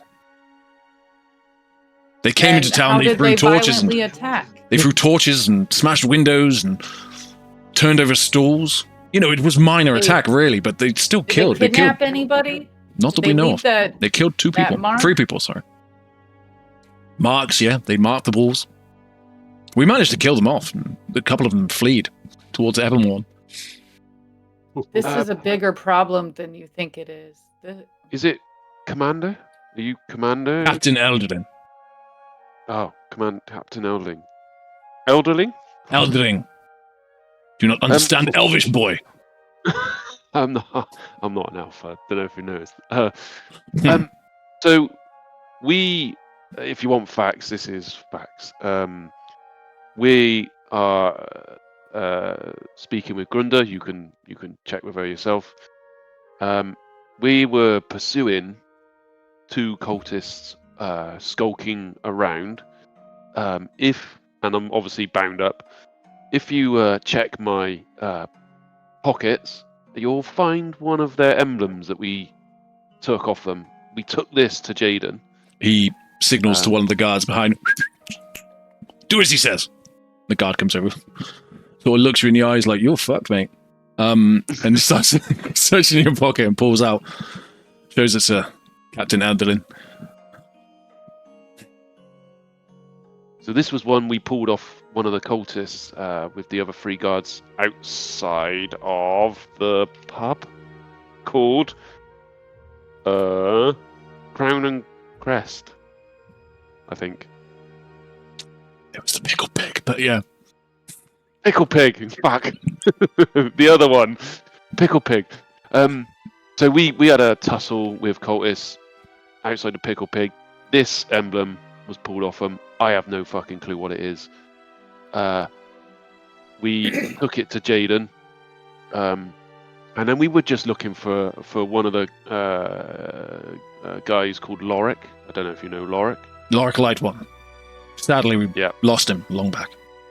Well, we were looking for him for his disappearance and pursued by I don't know how many. And Jaden commissioned you to do this? Yes. We kind of offered. So we said we'd chase it up for him. And we ended up getting... so we went to Janice, which is obviously... Janice Light One. His wife. Yes. And widow. His wife. Kenny tried some things and we pulled him away. and then we, as we were leaving... Kenny. And as we were leaving, we got jumped in the alley. And that's probably the skulking you'll find. And then we fucking wake up in a jail cell. A jail cell? Fuck knows where the jail cell was. It's like Explain yourself. Caverns in a jail cell. And we, people of our nature, managed to escape the jail cell. And thieves. Well, borrowers. Sort of skulk looking at you now like scum. So, working our way through. So you escaped from a jail cell after being apprehended by my guard. No, escaped we from were the not jail cell after being apprehended by cultists. How? Yes, we were in a dungeon, not a jail cell, but a dungeon cell. Okay. Like somebody kidnapped us. They knocked us out and they kidnapped us, and then we escaped from that like heroes do.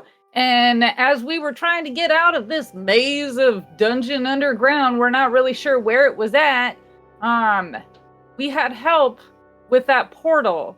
We don't know how that portal popped up, but the portal popped up and we saw Maiden Shield and we jumped through it, and Kenny was left behind because he was incapacitated, and the portal went away before we could get him and bring him with us, and he's still down there and we need to get him back. Roll a persuasion check. Hey man, that sleight of hand I was going to say, what was that? Was to escape bond. Okay. Tell me before you do it, dude. No. My bad. My bad. Yeah, no, don't count it then. Yeah. If you could say before you do it, so that I understand what's, so I can sort of plan it in. I didn't mean to. No, that's fine. Go ahead. Carry on. A 12 sort of picks up his flask and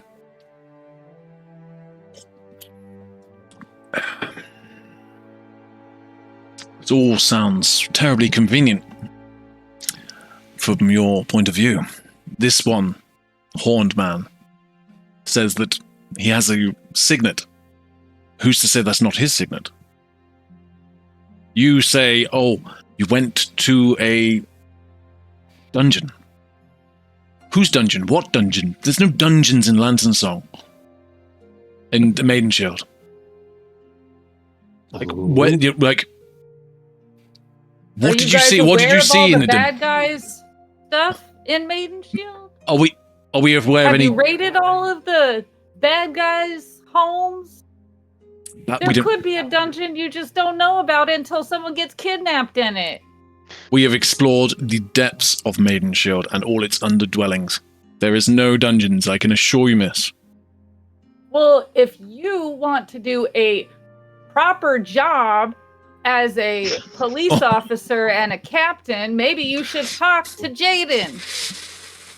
You can see he's starting to get your facts straight. Captain Aldrin started or you could hear the rest of the story, which involves the fact that we ran into some kind of, evil divine entity, and then it fucked me, and then it fucked me all up, and then I had these visions of not just Shield or Maiden Shield being in ruins, but all of Thalanor, and the blood on my face and the tears from that, and he's gone, and I'm telling you to get me to holy ground because something got in me. Something got in me, Captain. Yeah, there was a weird possession of Angus. Yeah. Did we forget to mention that I've been possessed by something, and I'm telling you to get me to holy ground and question me there? Did I not do that? Did I not ask for that? Roll a persuasion check.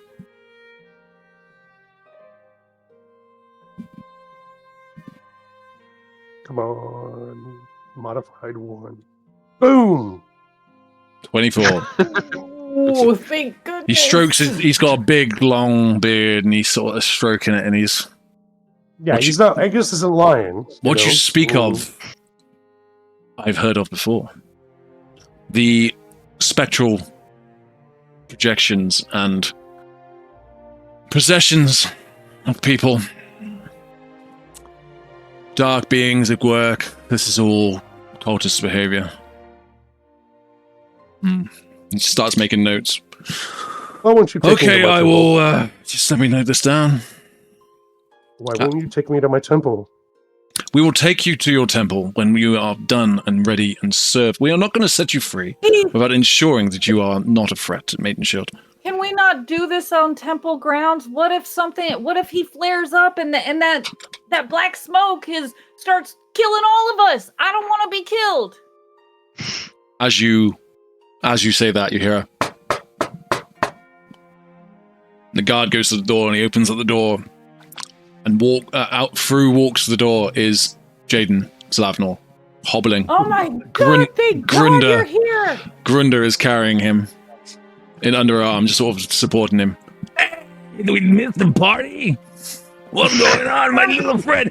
Kaelen, you beautiful man with your drinking prowess. And I hear you, little lady, you pig. You ate that pig, fair play. We haven't had that pig eaten in a long time. Jaden just sort of rolls his eyes like, oh, fucking this woman. Oh. Captain, I can confirm that these people here were under my commission to investigate the missing Lorik Light One. They are not cultists. Okay. Yeah, I told you. He just grunts at you like he's not a fan of Astraea, and he's making it very aware on his face. Well, I will. If you got your facts straight. That elf rubbernecked. Release her, dog. One of the guards just undoes Rusko's bag and he runs off. Come here, baby. I'm keeping an eye on you, but you are to be under the guidance of Jaden Slavnor while he is recovering. So I want you to report to him with anything that you find. And Jaden, yes, sir. I want you are responsible for these people. If they step out of line, it's your head. Is it never my head? Hey, come on, you handsome bastard, let's go. And Jaden just walks out the door, Grunder. I'll see you people later in the pickled pig, yeah? You are free to leave. I'm following Jaden now. I turn and look at him and I say, if you want to do your job right, keep your eye on the cultists. You don't need to keep your eye on us. We're trying to help here. And then I walk out. I turn with a huff and my cape Did you say that to the captain or Jaden? Around me. Sorry, who did you say that? Who did you say that to? Jaden or the captain? I said that to the commander, captain guy. Cool. He just he's giving you evils, just stood by, sort of cracking his knuckles behind there. Mm-hmm. As Astraea leaves, I'll just say, excuse my colleague. She can be a bit passionate sometimes.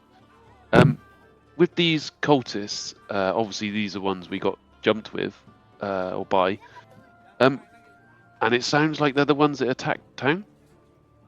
As far as we are aware, they attacked the town, the marketplace, and the whole of Lanternsong Festival, which is held, obviously, in the marketplace. They left their signets around town. And like I said, they killed 3 of our civilians. We killed plenty more of them. Where do they reside? Whereabouts are they based anywhere? We do not know. These cultists come from anywhere. They are...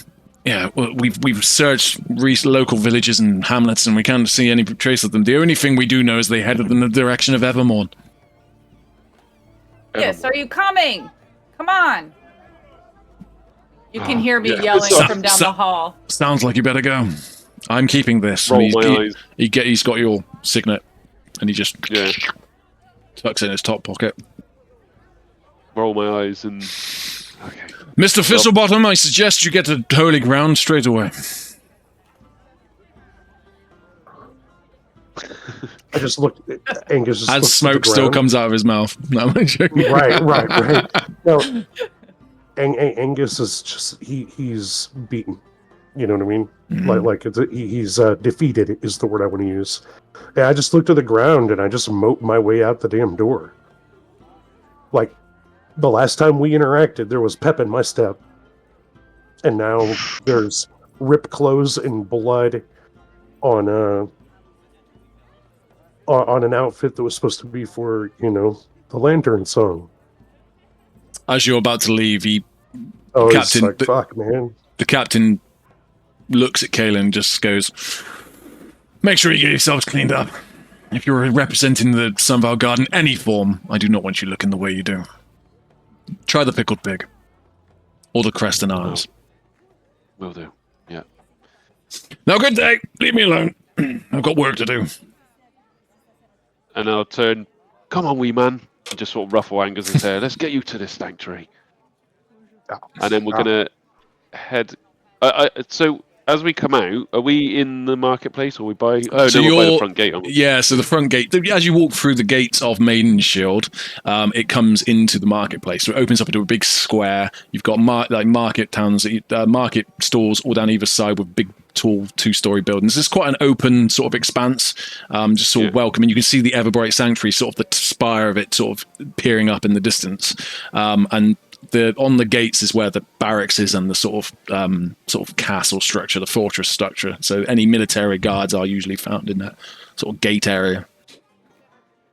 So as we walk towards the sanctuary, and I guess around the marketplace, can I keep an eye out, see if I see our mate Timmy has survived Yeah, this is Timmy around? attack? Roll He a perception survived? check. For fuck's sakes. 9. As you look around, you don't see him. The stalls are starting to come to life, and the sort of town are sort of picking themselves up. Maiden Shield's a very strong town. It's built on resistance and unity. So, they are just getting on with their day. They're mopping up the blood. They're putting the banners back up again. The Lanternsong Festival is one event on one night, but they it's a bit like Christmas decorations. They put it up for a period of time. So they're sort of nailing stuff back up again. But you can't see him, but you hear just in the distance, "Got this sound, what you want?" But you can't make out where he is. And I clearly know that the distant voice is Timmy and go, "Oh, fuck for that." And then we'll carry on walking towards the sanctuary. Good. So it's quite a walk. It's about half a kilometer into town. You can see as you came out of the barracks, looking down the street, you've got these sort of curtains of buildings down either side. You can see sort of in the distance the sort of Everbright Sanctuary spire. So it's a bit of a walk. So do you want to go straight there, or do you want to walk and chat and look around, or how do you want to sort of? So as we're walking, I'll sort of look at Angus and say, What's all this deal with? Is it Glamour? I mean, what's the? Because you were shouting a lot of Glamour, for Glamour, I'm Glamour, Glamour's here. Right. What's the deal with it? Okay, Glamour is... this is going to get linked, so bear with me. Glamour is the entity or goddess of luck and good fortune. That's where we're headed now, is to her holy ground. Glamour, from what I recall, DM at a game, correct me if I'm wrong here, okay? Mm-hmm. But Glamour, when Maiden Shield was named Maiden Shield, it was named after the defender. Alanara Maiden Shield. That was the defender of the area. Yeah. Sorry, just a button. She was a devout defender and chosen champion of Glamour. And Glamour's the goddess of luck and fortune, you said? That is the patron, or I'm sorry, that is the goddess that I've been initiated under. with the church. That's how I got the job. So That's how I you're become a from welcomer. Maiden Shield then? No, I'm from Brisbane, but we have a, like, Okay. look. Heard of Brisbane. Heard of Brisbane. Some people get to go to university. I got to go to the temple and study. Now, I'm not a Okay. cleric. I'm not a cleric, but I'm educated in their ways, and I've been initiated into their ranks. I'm more of a defender for them, just like the Maiden Shield. Okay.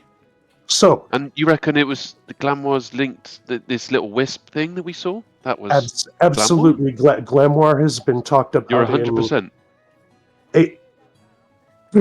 You tell me, Glamoir has manifested herself sometimes in the form of a sparrow, bejeweled. Was it a sparrow? Robin. I think It's a robin. Robin. Hmm. It's a robin, or something bejeweled and sparkly, or signs of good fortune. What we saw down there, I said it was a sign. We were being led. Well, it didn't do us any harm, What? so Yeah, that's always the good thing. It was aiding us. It was on our side. It was trying to help us and get us out. It wasn't going to hurt us as we were following it. And you reckon in this sanctuary we'll get some answers as to this possession that you had? No, I don't know, seems but to we're me taking. like it led us to a lot of bad things. It didn't get us out. My father got us out. You were Your father got us out? Yes, I heard his voice back there, and he told me he couldn't hold the portal for that much longer, and so that's why I shouted that we needed to go through it now. So your father's alive or dead? No, I don't know what that was. I've not heard my father since he died. I honestly don't know what happened back there.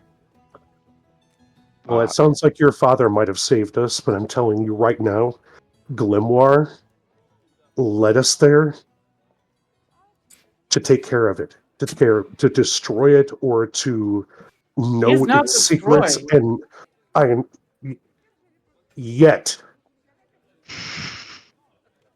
everybody keeps talking in past tense. We're not done here. Well, no. We're walking.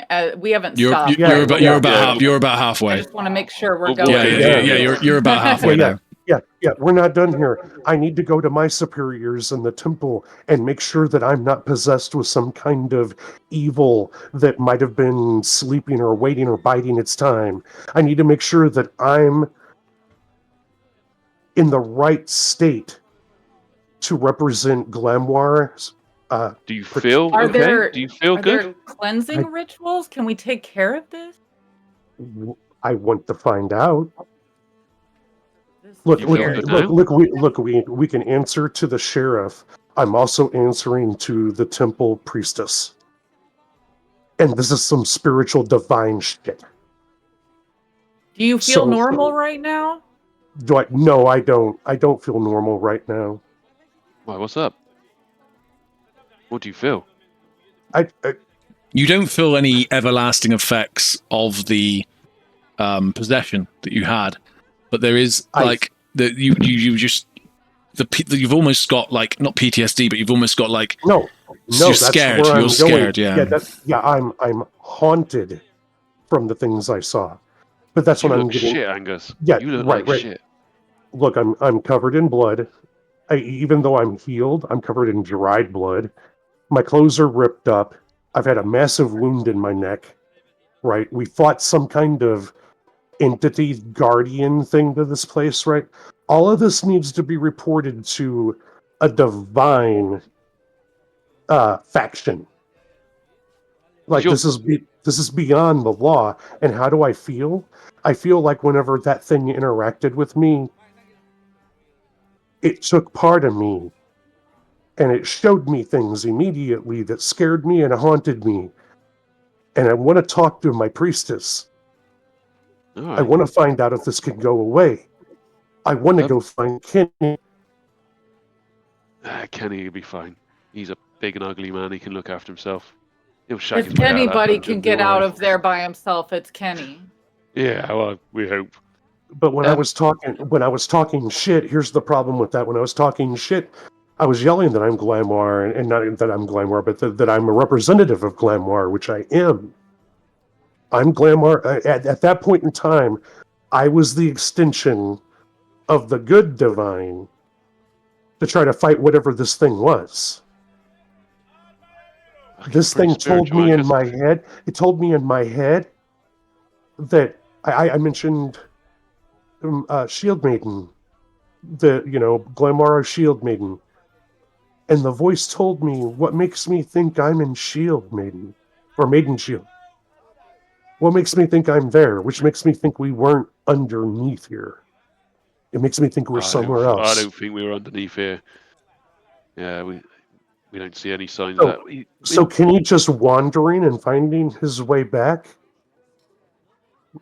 I don't know. I mean, do you think Astraea's dad's going to show up? Do you think Astraea's dad's going to show up to get him out? They said the Lanternsong Festival ended last night, that we were there last night. So I was going to say, the cultists couldn't have taken us that far in a small period of time. Unless there's some fucked up time warping shit, then yeah, exactly. You're right. But it couldn't have been that far away. Almost like the laws of time didn't apply or were different. Once again, that's some crazy nonsense talk.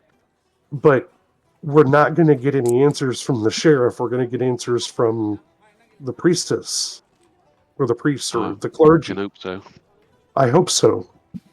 And if we can't, they can at least make sure I'm capable and in fighting trim to go find these answers. Are there baths there? I'd like a bath. A holy bath. Yeah. Is she? Do they? Your people in the sanctuary? Do they welcome anyone? Because people like me. Yeah. I'm not the most holy or lawful of people, I must admit. Glamour's embrace is unbiased. Oh, okay. You just started to come up. You're walking up the steps to the Everbright Sanctuary. There's good 30 steps, so it's quite a bit of a, bit of a jaunt. Busy, quiet. As you look around you, there's people. This is you're further into town, so there wasn't much action down this end. It was all very much just sort of in the Lanternsong festival area, so the market area. There's not much destruction down here.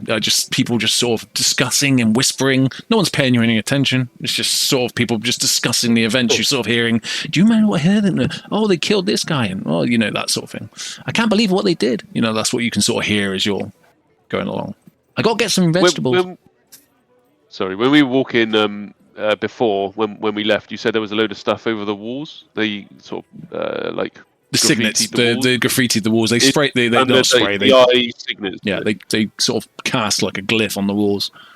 Yeah. But it's the eye that we recognise, the cultist symbol thing. Is it? Okay. Yeah, it's the eye with the stripe for it. Yeah. Okay, is this?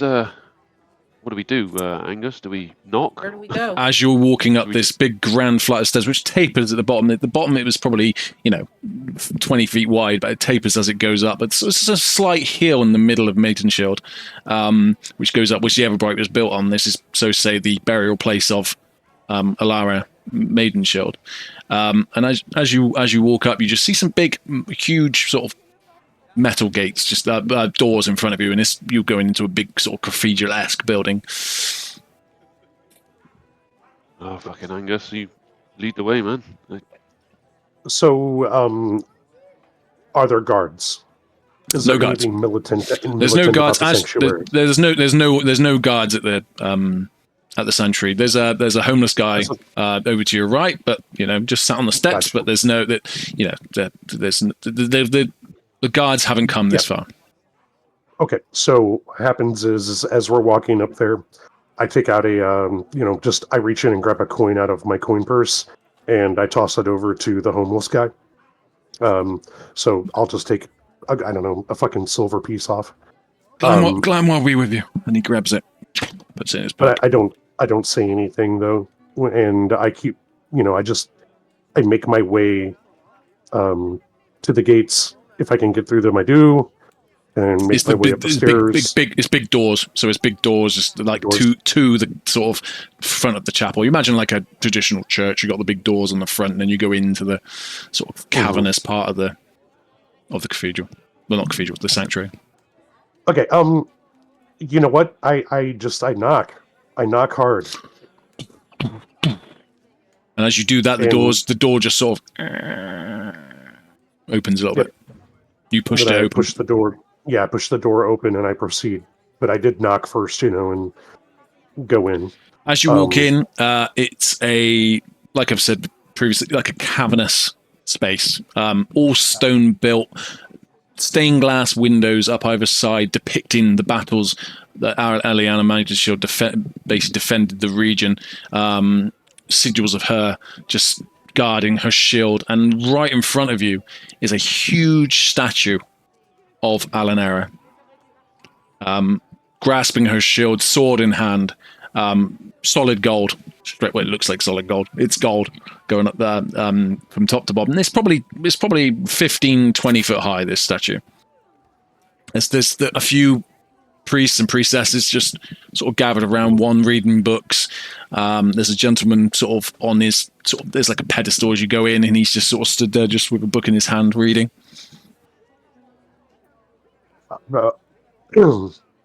Angus, in a whimpering voice, says, "I need help."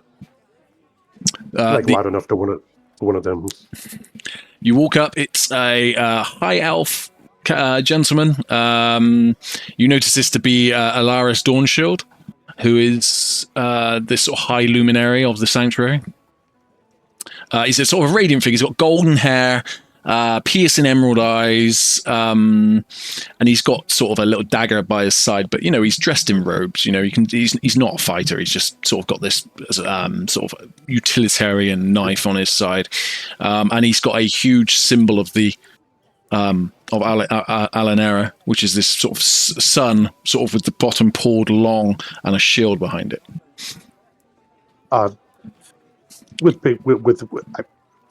Angus, Angus, we haven't seen you in a couple of days. How are you? Brother Alaris, I need help right now, and I need it of the most dire. I need help. My son, what happens to be the issue? What is your bother? I try to get my composure up, try to make it because now I'm in front of my boss, so like I try to get my composure up, and I say, it's not all going to make sense. It's a long story, and we've told it a couple times already, but here's the short of it. I'm pretty sure that the cultists that were involved in the Lanternsong crimes, terrible business. Yeah, absolutely terrible. There's more to it. I'm not exaggerating this time, and I know you probably think I am, but I'm not. You have to believe me. There's more to it. We saw a thing. The three of us, four if you include the fox, the three of us, we witnessed things, and the things that ultimately that I saw were death and destruction as a prophecy almost. The whole land. We were possessed. Are we gonna talk about that first? Possession. And I think that I have an entity in me, or at least I was touched by it. Not sorry. I was bad touched by a demon thing, and it told me all this stuff, and now I'm haunted. Oh, my child. I just need some help. He sort of gestures over, and a human priestess comes over. You know this priestess to be your sort of immediate boss. This is the big, Alaris is the chief. This is Lyra Alandia, and she comes over. She's very nicely looking, very kind looking elderly priestess, long white hair, sort of to one side, a plait sort of coming down her front. She's for a human. She's not that much taller than you. She's probably 4'9", 4'11". I embrace her leg from the belt line to the ankle. Like I just wrap myself around her leg. My child. And immediately start blabbering the same thing. We went here and this happened and we fought the cultists that had the eye with the thing and then the thing and all this stuff and the ash and the. I go through it all again. Okay. Okay. And I say, help me. Alaris and Lyra sort of look at each other and sort of give each other a sort of concerned look. And Alaris sort of says, take him to one side. Take him to one side. Take him and his friends over there. Wash them up. Give them clean down. Put some food. And we'll hear all about it. Come with me, my little friend.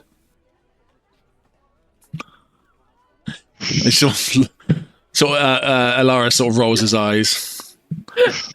Being a high elf himself, he just sort of woodland elves.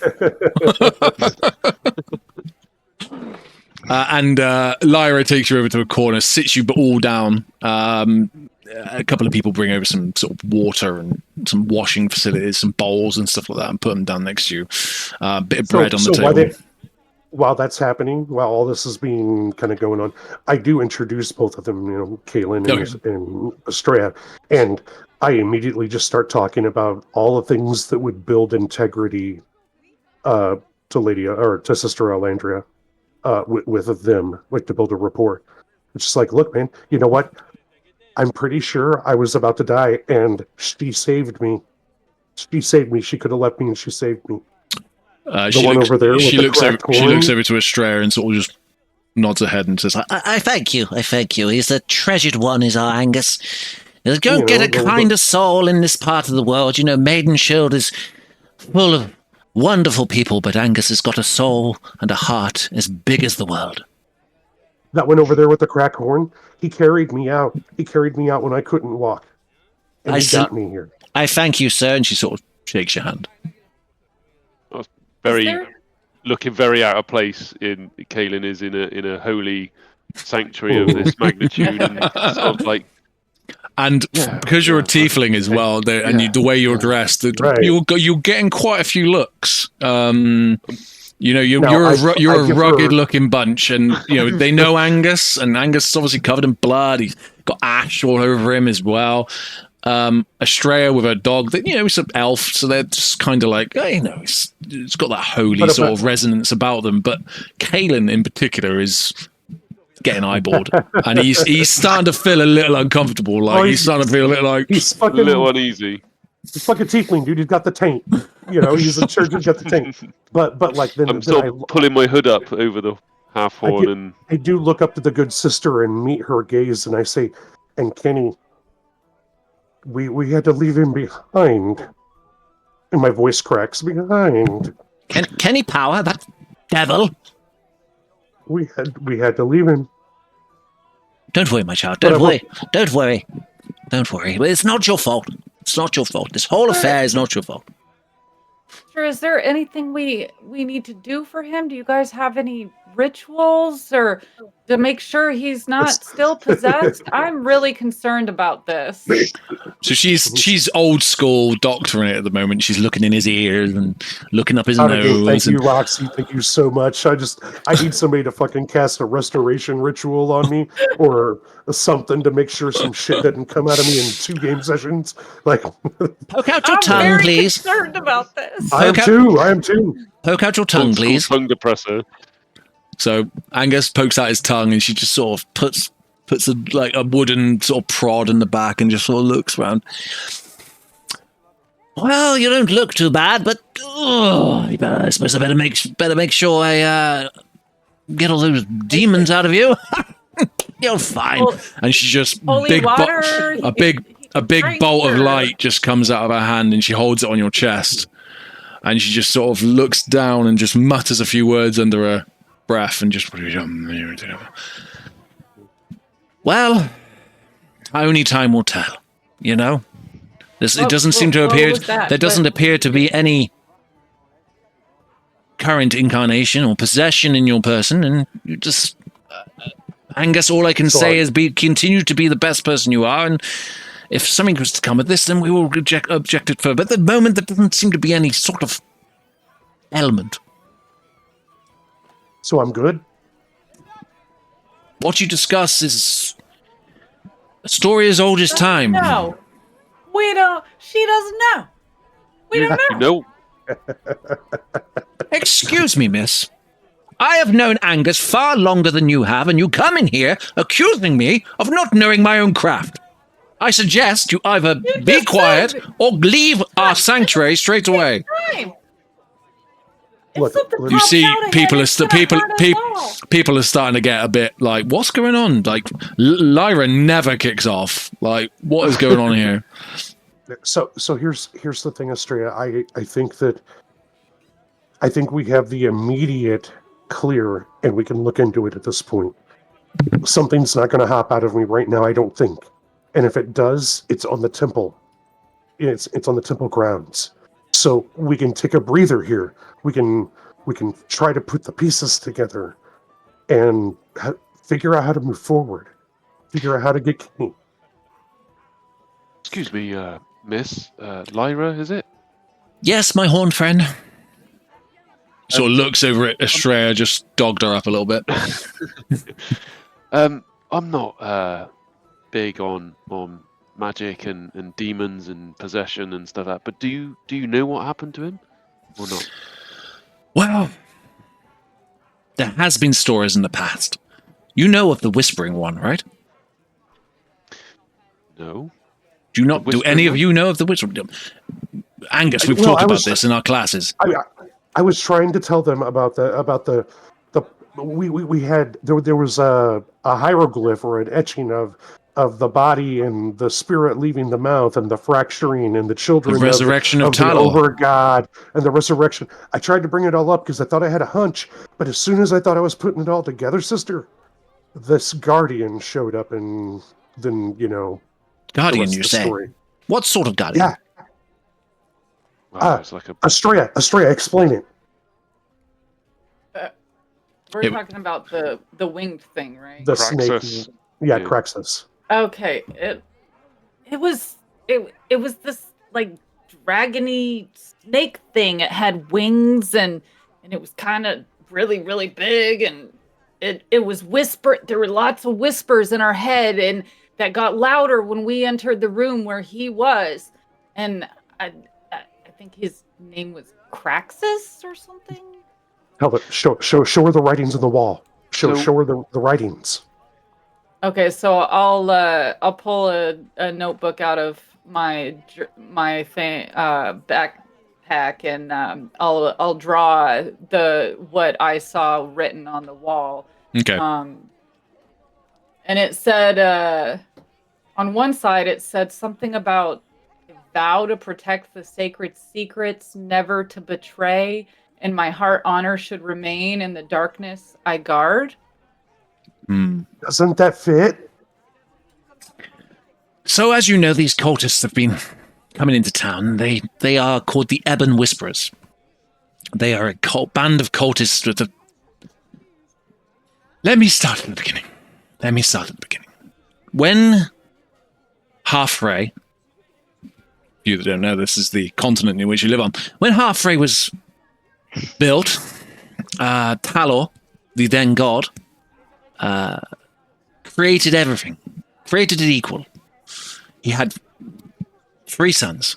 No, he had 2 sons and a daughter. No, sorry, he had 3 sons. Sorry, my mind goes crazy sometimes. It's get old. He had 3 sons. He had Stalis, Khan, and Form, and Hon.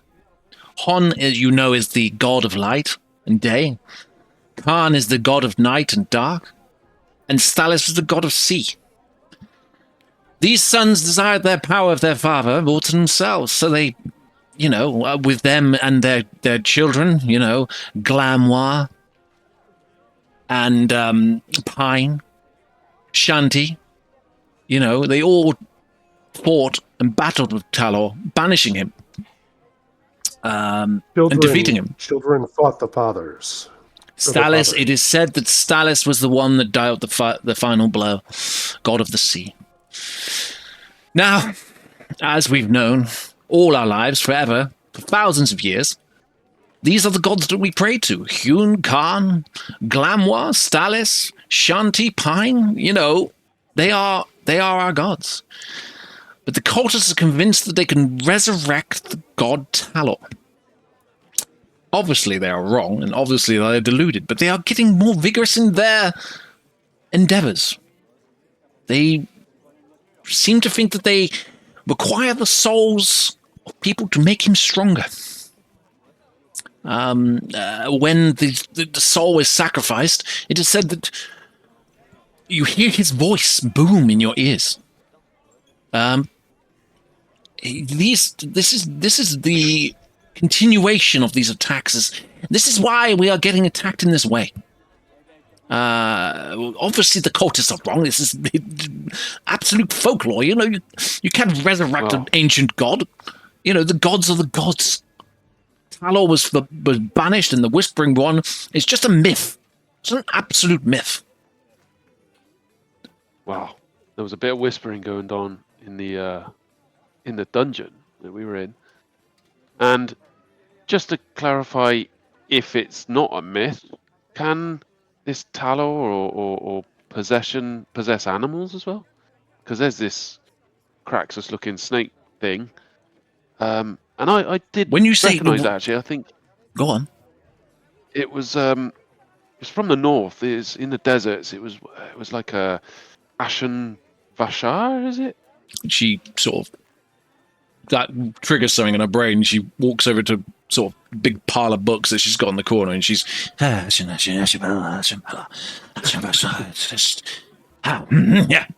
drags it up, and she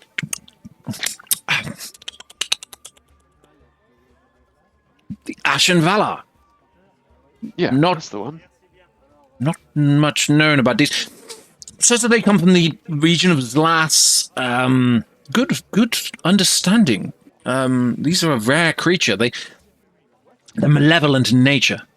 They literally cannot help themselves but work for evil forces. That sounds about right. This is concerning. They are a formidable beast. And you said you slayed one of these? Well, between us, I think we did a pretty good job.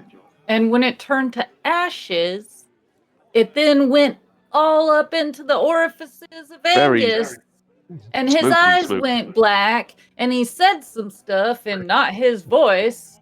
Like Angus blows his nose, and it's like he's been at a campfire. There's like ash still, and the napkin. It's like, look, this is actually part of it.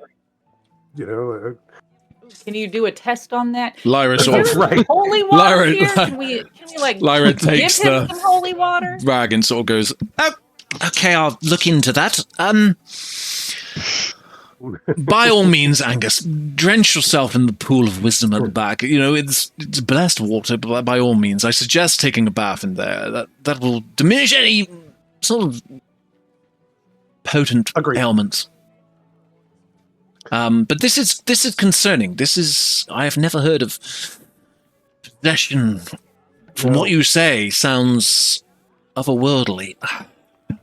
I'm going to have to talk. I'm going to have to consult a few people. I'm going to have to write some letters.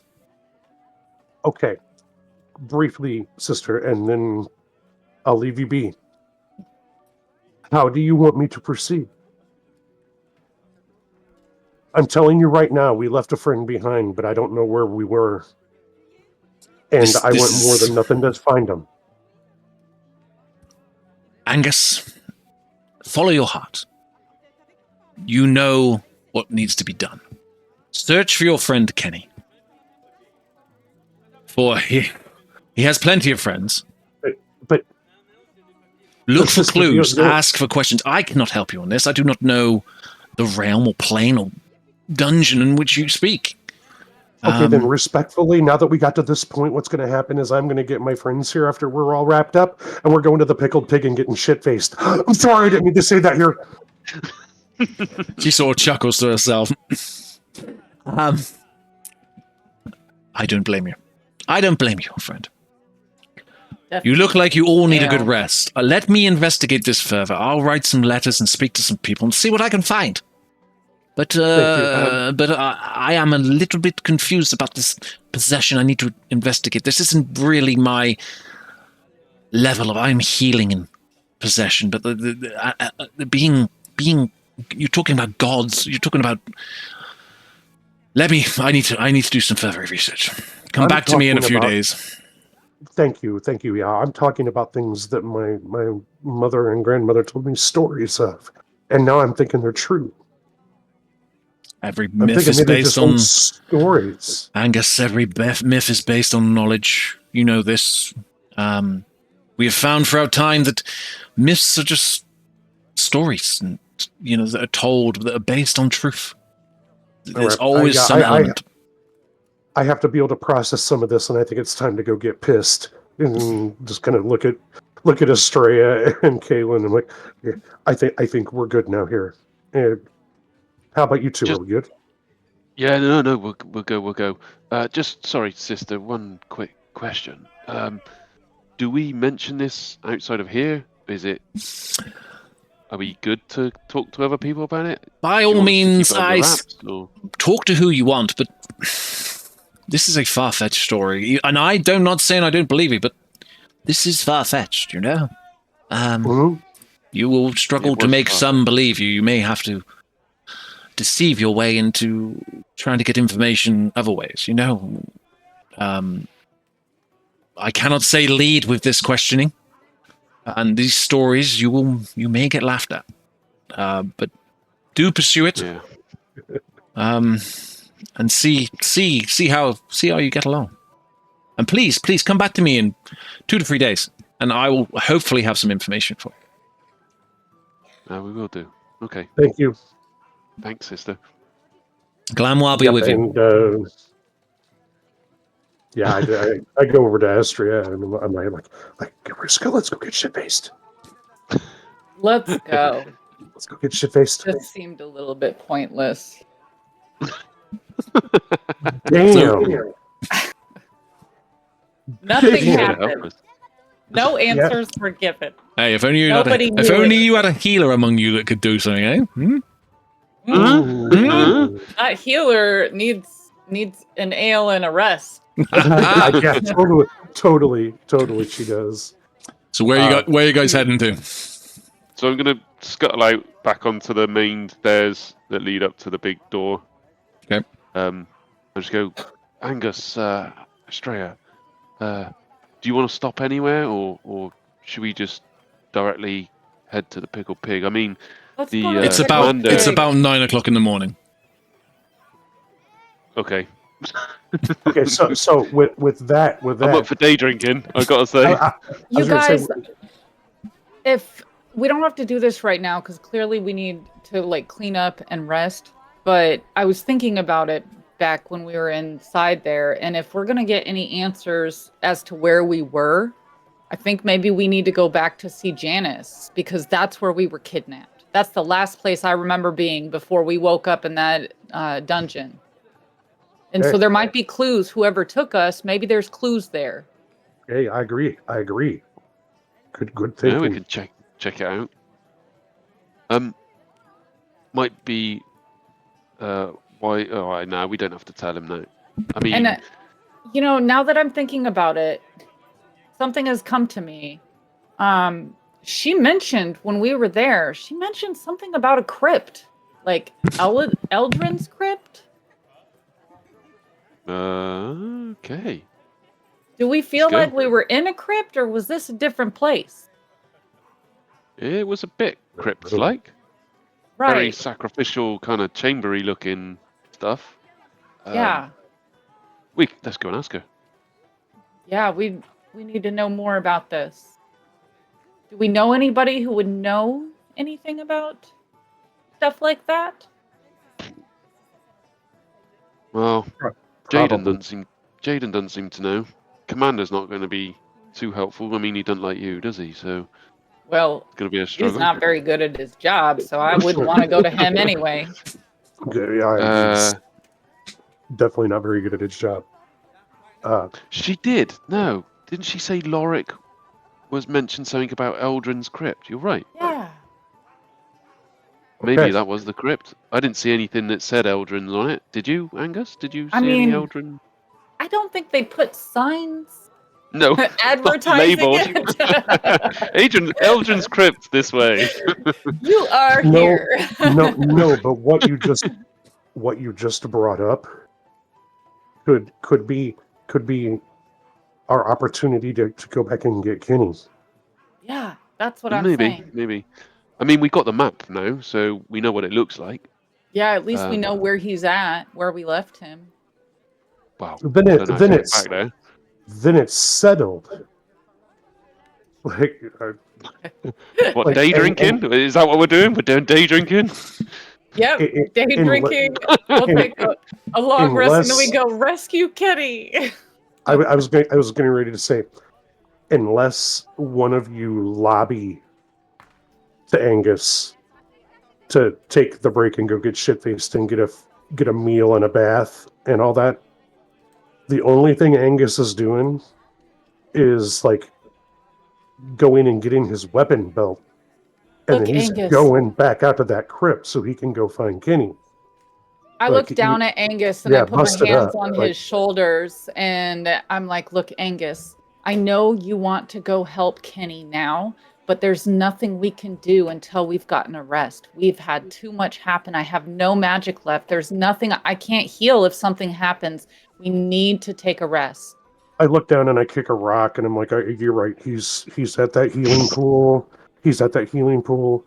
I could really use something to eat. I could really use to get cleaned up and try to reset my brain, reframe."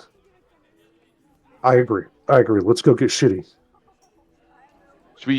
Can we go via Marketplace first? Oh, you want to hit up Timmy's? I just want to see if Timmy's still there, man. I want to hear the dulcet tones of Timmy. Timmy's two coats. I'm trying to find Timmy's info now. Let's go check. Let's go check on Timmy on our way Let's there. take a slow I agree. walk to the marketplace. I mean, if he's not there, he might have. Okay, you head off on your walk. Do you want to go straight there, or do you want to converse on the way, or do you want to just turn up at the... Let's just go straight there. Man, okay, real quick, out of game. I hope I didn't derail the whole fucking session with the shenanigans I was pulling here. No? What? No, That's great. Love it. Okay. Just making sure. No. So we're Quite the heading opposite. to the marketplace. Okay. So you turn up in the marketplace. It's probably about 9:30, 9:45 now. Stalls have been re-erected. You know, it still looks like there was a bit of a battle scene, but you know, the people are getting on with life. People are buying food and drinks and stuff like that. Like here, is it acceptable? And I don't mean just like socially. I mean like is it viable to go to the Pickled Pig at 9:30 in the morning and get, you know, food and drink or whatever, like mold What about cider those and guards biscuits that and worked gravy? all night? They're Yeah. they're just getting off the midnight Girl, shift.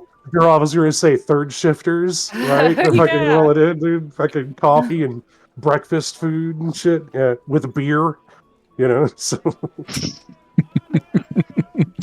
You A turn up at the bartender's job never ends. You turn up at the marketplace. There is a grocer, a baker selling baked goods. The same one that you bought the pasty and the pie mince from, that you filled your. He's there, and he's sort of acknowledges you a little bit. And over in the distance, with his multicolored coat and his hat with his big feather in it, is Timmy. There he is. I'm gonna sort of scurry over.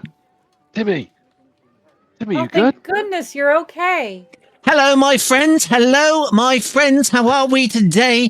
I hope that you are having the most pleasant of days in Maidenshield.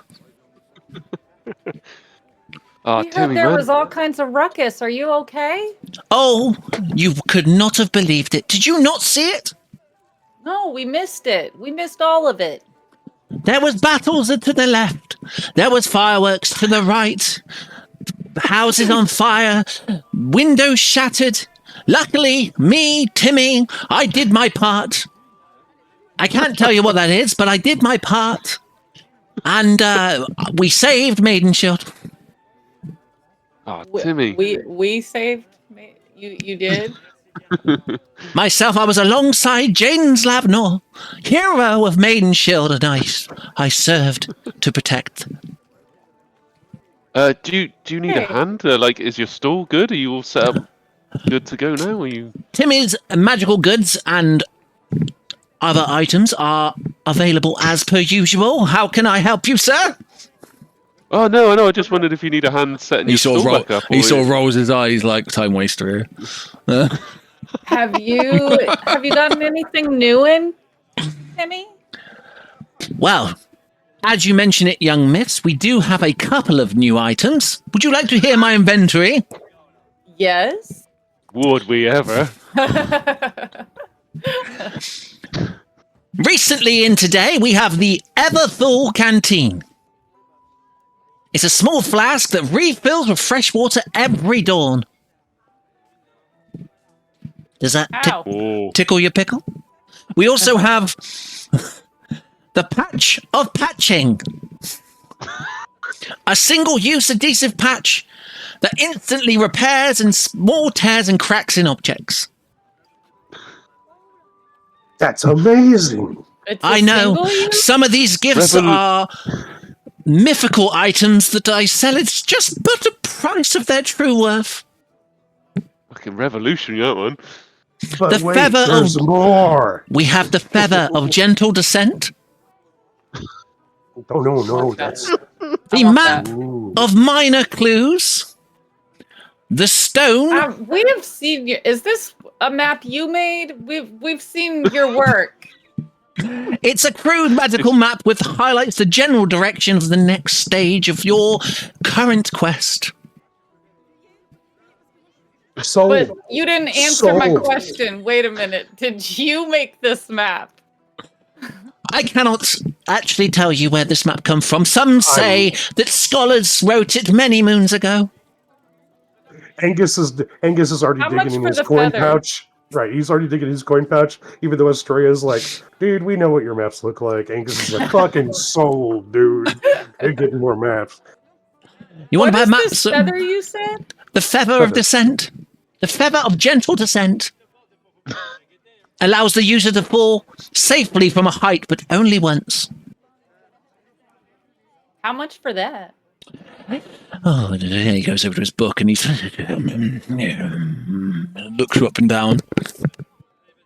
10 gold, please. Okay, but I'll give you we're not 1 done. gold. But we're not done. I do have many other items if you would like to hear them. So, we want that feather. Put that aside for us. The feather, and he just sort of graces it like, ooh. Absolutely, How sir. big is this feather? It's just a feather.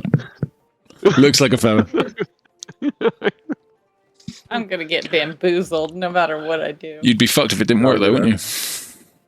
You wouldn't be. They want you to jump off a top story window and see if it works. It's a hell of a lot of faith. Hell of a risk. Hell of a risk to take. Yeah. Leaps off the wall of We the also have the Stone of Illusionary Gold. Illusionary gold. It is a rare item from the mines of Ironkeep. It's a pebble that briefly looks like a gold coin before reverting to a stone. Ironkeep? That's where the dwarves are! I get all excited. I'm like, oh. We have the Cursed Dice of Unluck. I have the Unstoppable Socks. And I have a bag of infinite screws. No! Absolutely, sir.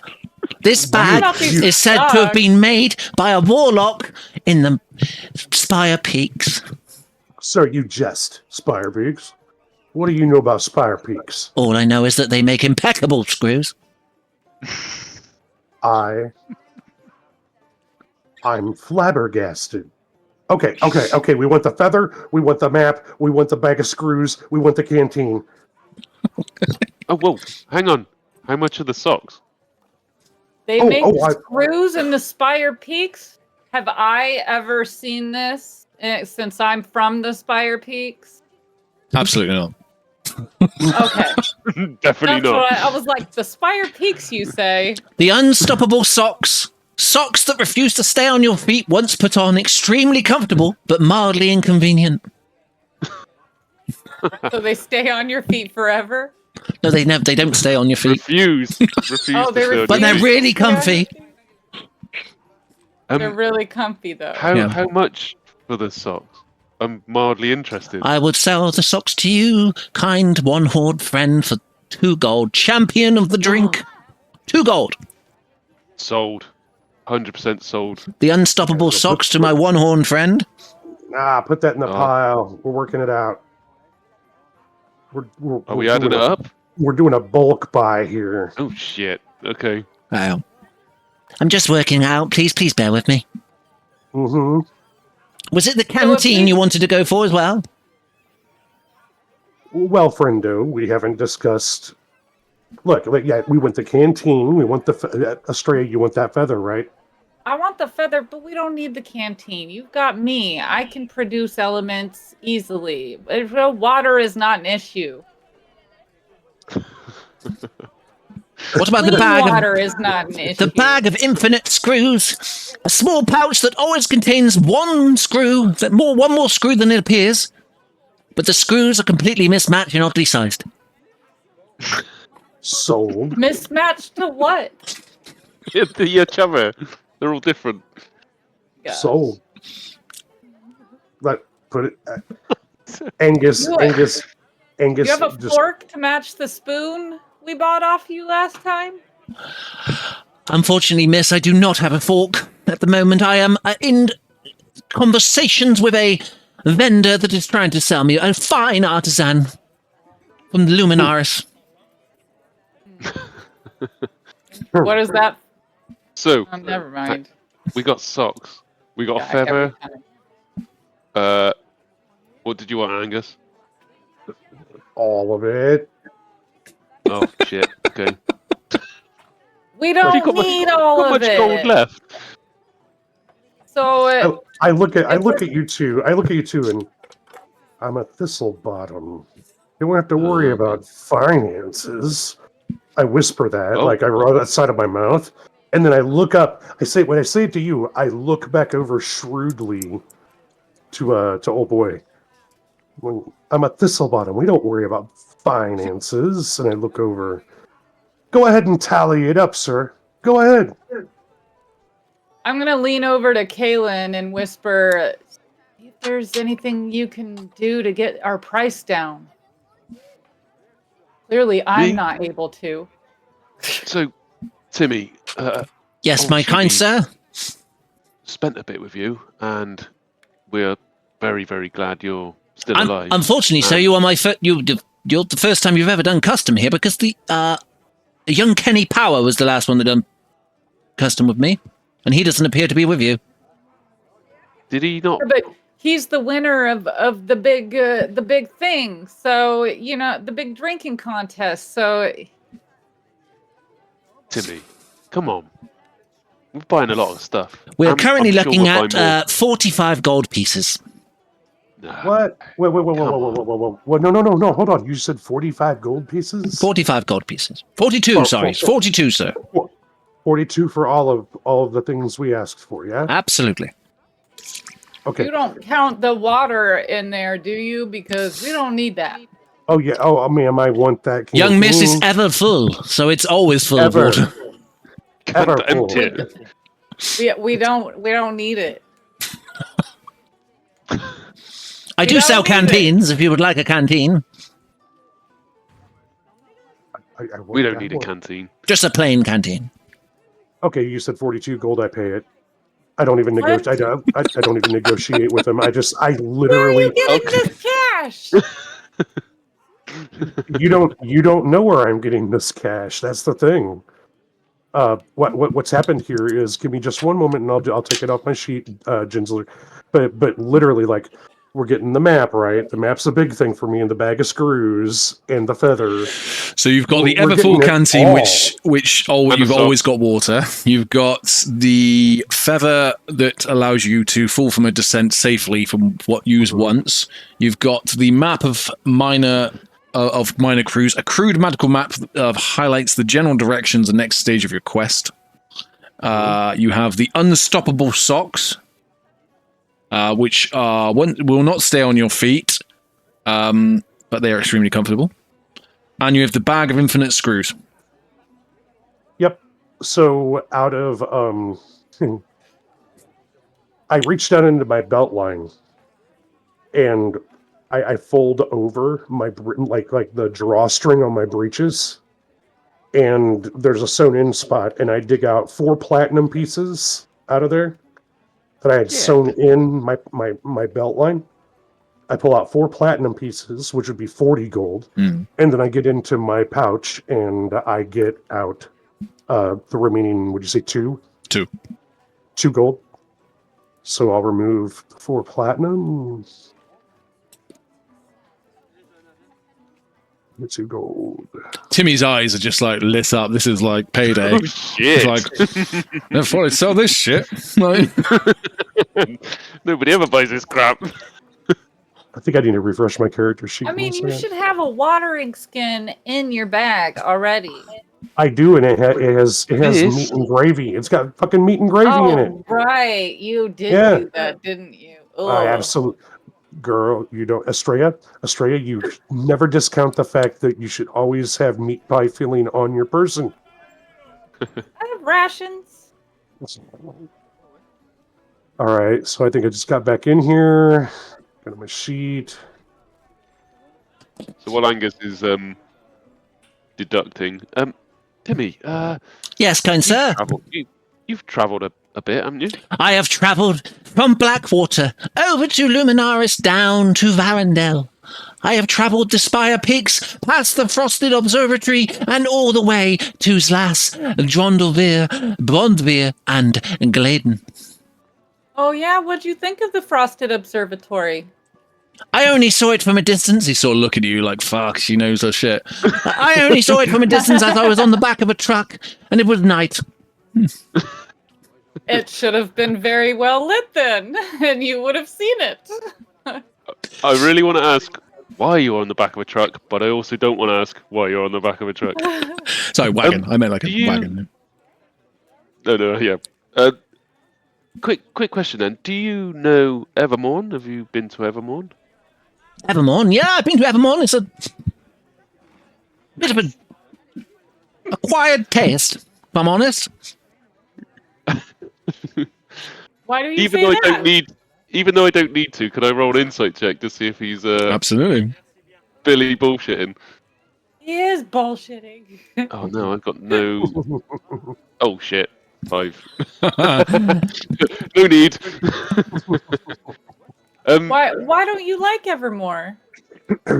Well, Evermorn is a small village which has been under conflict for like 50 years. The corrupt mayor that lives there is the only thing that keeps it together. Bandits and raiders and those stinky little floating tribes come on up. Yeah, it's not the place for Timmy. Timmy is about Maidenshield and the fine people like yourselves. That's true. We are fine. He's just Yeah, counting. thanks. He's just counting his platinums in his hands as he's saying this. Like, Some of the finest, pleasure. some of the finest around. And he's just putting in his starts to pack up. So Timmy, let me ask you real quick. I Yes, look sir. around. If we come up with anything extraordinary, but it doesn't seem to suit our purposes, you'd pay good coin for it, right? I'm sure I can take some things off your hands, sir. I have a. And he looks around like. I have a way of acquiring these items, and I know they come into your possession not necessarily legitimately. Yeah, whatever. Treasure. Magical items, No, of no. course, from all across the land. I'm obviously talking about. Pretty Gives- sure, gives- good. gives you a good sir, wink. we're not asking where you got this. We just want it, so it's fine by us. Well, your custom is always wanted at Timmy's. Tell you what you're gonna Always a want. pleasure to me. Always a pleasure to me. Mhm. I already have something you want, Timmy. Right now. What do you have? You selling me back my we're spoon? gonna- No, absolutely. I not. do miss that spoon. Fantastic piece of equipment. As one I should. have the spoon. Yeah. Oh, you as have it, one miss. should, but it is not for sale. Now, I'm just saying that I know right now I have something that you're gonna want, bud. But He's sort of looking we're over at us. busy. But we're busy, so we'll talk about it later. Timmy is always in Maidenshield, and you may always find me here. Mondays to Tuesdays. Now, if you Let's don't get mind, some I am drinks, boys. severely busy, and I've made my profit for the week, so I'm going to Yeah. Pack up. You just Yeah, see you him did. as you do that. He sort of kicks the bottom of his cart and he just folds into one, like it's like quick thing, and he starts walking off like happy. He sort of gives a little jump in the air and clicks his heels and sort of wanders off. I'm gonna lean over to Angus. You should have haggled for him. You spent way too much money for all of that junk. Astraea, it's just an investment. He's just holding my money. Don't What does that worry. mean? It means we should go to the pickled pig. Yeah, I Okay. think you're right. I think you're right, Angus. Let's, I do need a drink and a good let's head that way. long night's sleep. So we're gonna. Timmy's already gone, isn't he? He's long gone down Timmy's- the Yeah. cobbled street. Cobbled He's street pulling with his cart behind him. He's like, like high fiving people as he walks down the road. He's happy, you know. Everyone else is glum, just been beaten, Yeah. battered the night before. He's Yeah, like, he's got his 42 gold. The He's best thing Yeah. that's happened to me today. Astraea, as we're heading to the pickled pig, Astraea, here's the thing. It's the long game with Timmy, and it's just an investment. My money will come back to me, and these items will be useful to us, as will Timmy. Maybe But, some of them will, but I don't believe that Ooh. all of them work. I think he's scamming you a little bit here. I think that Timmy already played his hand, ma'am. And I reach over and pat Rusko. I think he already played his hand. I know what cards he's holding. It doesn't matter. Let's go eat. I'm not worried about them. It was my money. In fact, here's your feather that I just bought you. Here you go. Oh, you bought it for me? Thank I you. bought all of that stuff and whatever. What Kaelen? What was it that you wanted? the unstoppable socks. The socks. Yeah. Was a very interesting. Here are your socks. Here's your feather. You know what I mean? Thank you. You're very welcome. I am a little they just- apprehensive to use this when the time comes. Well, it was free to you. It's free to you both. So 50 do as you chance will. I might fall to my death. I'll give Angus a little scruff on the top of the head like I normally do. What are these socks that I'm now receiving? Are they the fankiest looking? Are they clean? they are he tries quite to put them on and they don't they're even quite go on. decorative. They are Do they have sort of the toes? Do they have the toes in them? oh no, they're really decorative, lovely looking socks. They've got sort of crested around the very top of it is sort of very small imitation gems that are sort of around the top, and then there's sort of a golden stripes down like a green sock, and they are. You stick your hand in to check, and they are really. It feels really nice in there. Comfy socks. Mm. I'll pocket them bad boys. When he tries to put his hand in there, does it like try to wiggle away? No, Yeah, just his just- feet. It's trying to get off. Oh. Okay, thanks, Angus. Is very generous of you. That's a good point you make, Angus. Yeah, I can know. you put them on your hands and they stay on? Is it just the feet they don't want to go on? That's what We'll I'm try getting these at, later, yeah. Astraea. We'll try these later. Yeah. Put some lotion on and then make the little nighttime gloves before you go to bed. Now you know what I'm talking about. What are those socks called, Roxy, that have toes? They're like socks, but they have the independent digits. I think they're just called toe socks, but I know exactly what And they're you're called talking about. toesies I or have something, a I can't remember. couple. Cozies, those are the Yeah. most unnatural thing It's so ever. weird feeling it in It's- between each of your toes. Yeah, absolutely. It's not natural. Add So yeah, man, custom headed to the pickled pig. So as you walk through the streets of Maidenshield, the hubbub is starting to begin. People are happy. You know, there's even a guy playing a fiddle in the corner. And you turn the corner, you go down the familiar lane that you went down last time and turn the corner, and there she is in all her beauty, the pickled pig. Finally, a place to drink. Sit down. As you walk up and open the door, you look inside and you see Grunda, not Snorag. Grunda is behind the bar, pouring a few pints for a few people. It's quite quiet. You know, it's like 10:30 in the morning. There are people in there. Some people having food, a bit of breakfast. There's a bit of a smaller market just outside because it's in its own courtyard, the Pickle Pig. So it's got there's a couple of sort of food stands and stuff like that. So you open the door. Remind me again. Do they also serve food? I don't remember. They serve a few delicacies and they've got a few specials. Yes. Yeah. Okay. So I'm What a gonna roll-up. excitedly walk up to the nearest open empty table booth that I see, and I'm gonna be like, "Oh, thank God!" and sit down. A round of drinks for my boys and me, and whatever you've got for breakfast. We're starving. As you say that, you hear, and this pig just runs through the middle of the middle of the bar, and it's got a pair of trousers on. And Grunda goes, Hey, get my pig! Get my pig! Oh, that stupid pig is bloody keep escaping. How are we doing, my friends? How are we? I stand up and go after Astraea says that. I stand up and I'm like, oh, Grinda, hey, don't worry about our appearances right now. We were real busy being heroes. Oh, and- Angus, you will always be here in my heart, you beautiful little creature. And we are just tuckered out from all of the fighting evil and being heroes that we could do. You want But a I got room? bad- We got rooms I at the got- Pickle Pig. Yes, please.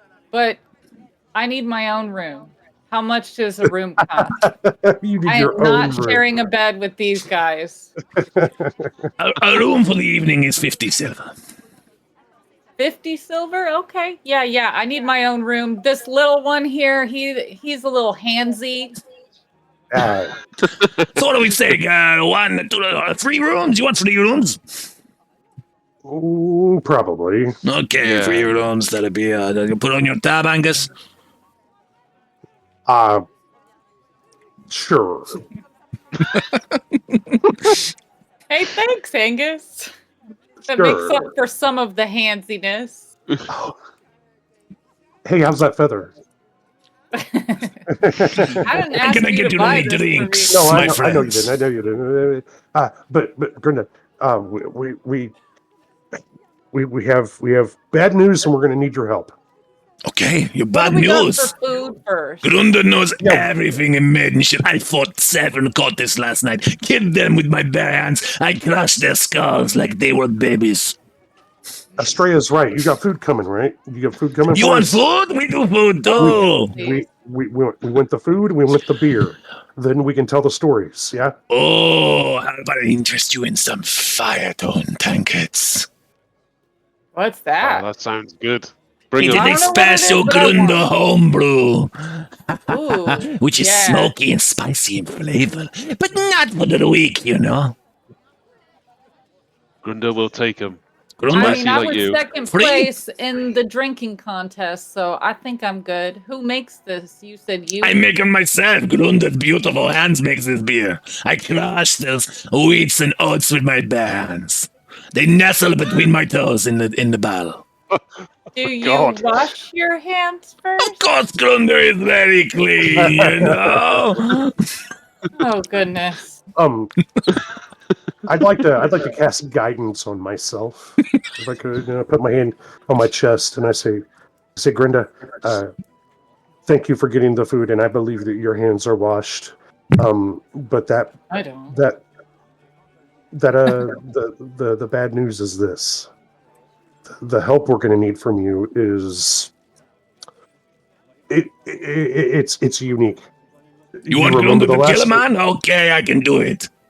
No, Oh. Grunda. Kenny's gone. Kenny? My Kenny? Kenny. But we're gonna go get him. But we're trying to raise money to Are do you so because sure he's not just fucking a He's horse down the gone. road? he's gone. No. He's gone, and we're going to go get him. But we need you to take a jar and get a collection up, so we can get back on our feet to go save him. I mean, look A around. safe There's like Kenny four. charity? There's like 4 people in here. You're not gonna get a lot today, my friend. Right. And I was thinking we could come back tomorrow or, after tonight and collect it. Persuasion? Yeah, roll a persuasion check. With my guidance? Yep. He's giggling. Let's see here. Hold on. I'm going to fuck this, right? I'm going to fuck this up. Oh, shit. Hold on. Let me add that D4. Yeah. Let me add the D4. Come on, Angus. 28. So DM, I'd like to point out that I made a persuasion of 28 for her to get a collection going that I'll come back and collect tomorrow so we can go rescue her Kenny. I tell you what, my little friend, you put a jar on the side, I write a beautiful note. Any patron that comes in, I pour my heart to them for poor Kenny. I kissed her hand. Mwah. You beautiful little fig, but don't do that again, okay? Drinks for everyone, free fried tankards. What about for the little... Oh my god, is that a cat? That is a fox. That's My god, Risco. Grunda hates cat. There's many a thing that Grunda has crushed the dragon's skull with her bare fists. She has crushed many a man's head between her legs, but she has never cats. Well, give me that. Give it. I pick Risco up and I put him in her arms, and he just starts like purring kind of at him. And It sounded like her a cat. and If being it's real a cat, cute. I'm gonna crush it. It's not a cat. Okay. Just gives He's you back. sweet. He likes you. Just- I'll take him back. Okay, so we got the 3 rooms for the night. That's 1.5 gold pieces that Angus is giving. We got the free fire. What are they gonna give you? The fire tankard. Are you gonna get 3 fire tankards? And what do you want for the food, my friends? Is it free? It was free. Free fire tankards. They're not free. They're free. What's the Grunda? What's the specials? We know you do good food here. Well, we ran out of pickled pig. I keep liking the pigs. They can become my It ran out pets. the door, didn't it? Oh, little Jellard. Jellard, my little pig. He's so beautiful. I put pants on him. He look great, So we had the pickled pig at the moment, but we've got some. I can pickle you some sort of mackerel. We have the sandwich, the club sandwich, Grunda club sandwich, and we've mainly pickles. Sandwich. Is anything pickled? Everything is pickled to the pickled pig. What was the last one? Pickled. I thought it was pickled something. I think you missed it. Just pickles. I'll take just a club sandwich, please. A Grunda club sandwich. I make you this is really good.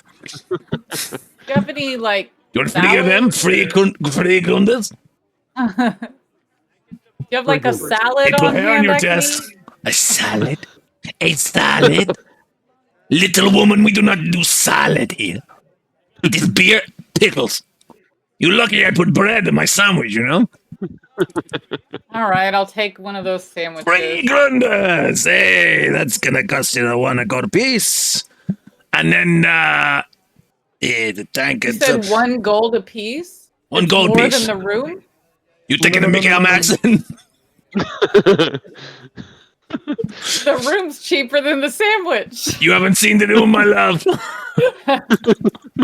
And 50 gold 50 gold, 50 silver pieces for Oh, jeez.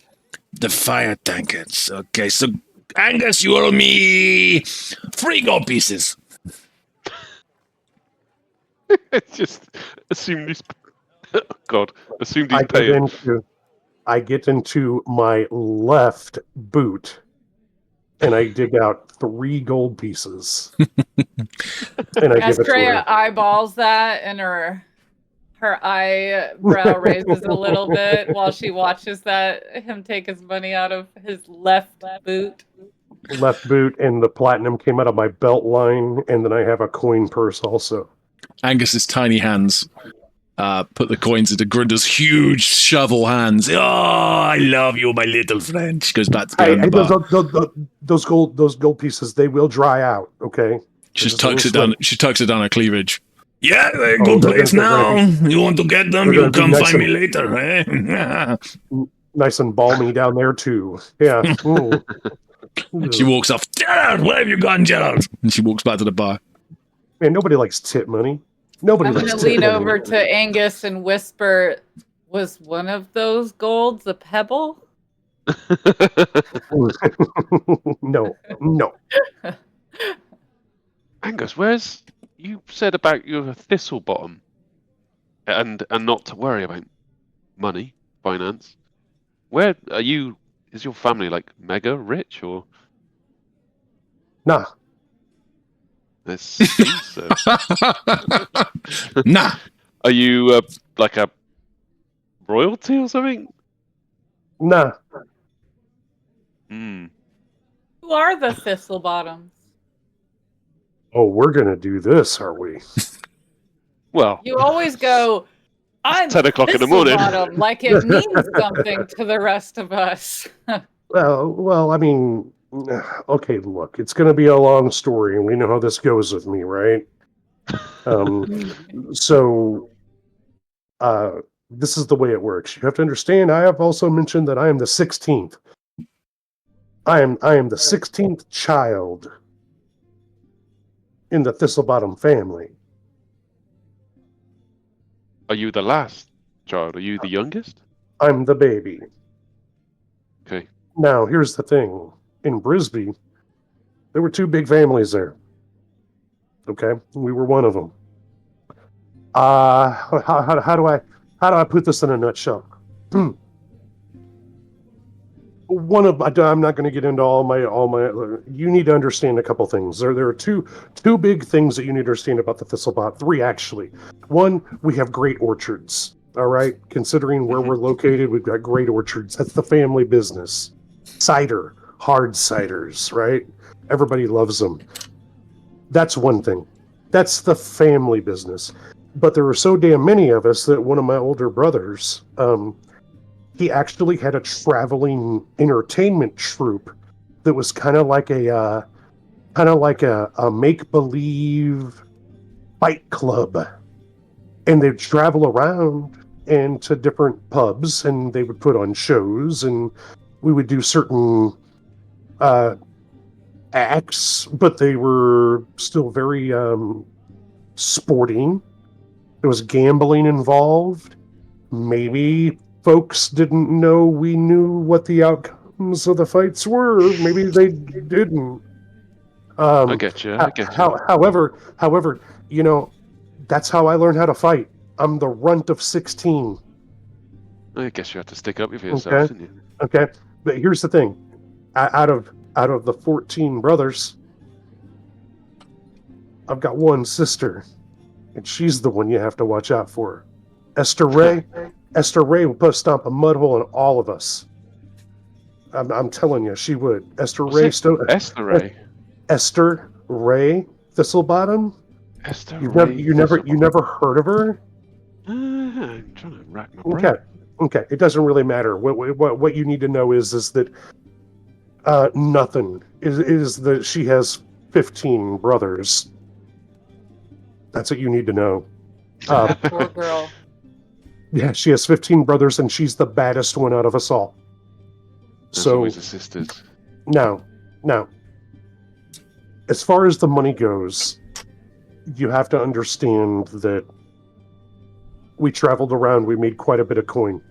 Grinda just brings your drinks over and just puts them on the table. Enjoy. He just walks off. You know, people loved whenever a good thistle bottom rumble would happen, and we brought our own troop.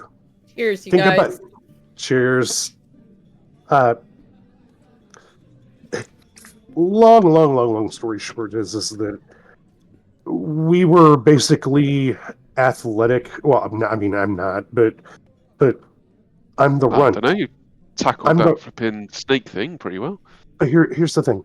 I'm the runt, so I didn't follow in the family tradition of being basically a professional entertainment pugilist. I didn't have the jaw or the build for it like my brothers and my one sister. So what I got to do was work numbers and be educated, because my dad, Angus the first, he sent me to temple. I got to learn how to run all the numbers, work the books for the traveling company. So you learned to fight in the math? Okay. My oldest brother ran an amateur pro wrestling ring throughout Thalanor in the past. Huh. And we would go around from town to town and we'd fleece people by doing gambling things. But there were 16 of us, so we just made up the characters and we knew who was going to win and we made our money. But the thing is that my older brother also ran an amateur professional wrestling traveling show. And because I was the runt, I learned. I couldn't be as strong as them, but I learned. I learned how to dodge. I learned how to get in and move quick and hit here and stick and move and get out of there. Astraea's the only one that beats the shit out of all of us. So your family made you money through a traveling fight ring thing? Well, we basically have multiple income sources. Okay. However, multiple fight circuses, shady. or no. Just look. What you need to know is that there's a bunch of thistlebottoms out there, and they're all a lot meaner than me, because I got sent to temple, and they've been running the road. So how long have you been at the temple then, or the sanctuary, or? Oh no, I just like university. Yeah, how long have you been there? How long were you there? Like, were you there, like, I don't know, 2 years ago, or have you just been doing it 2 years? Like, or you since young, or?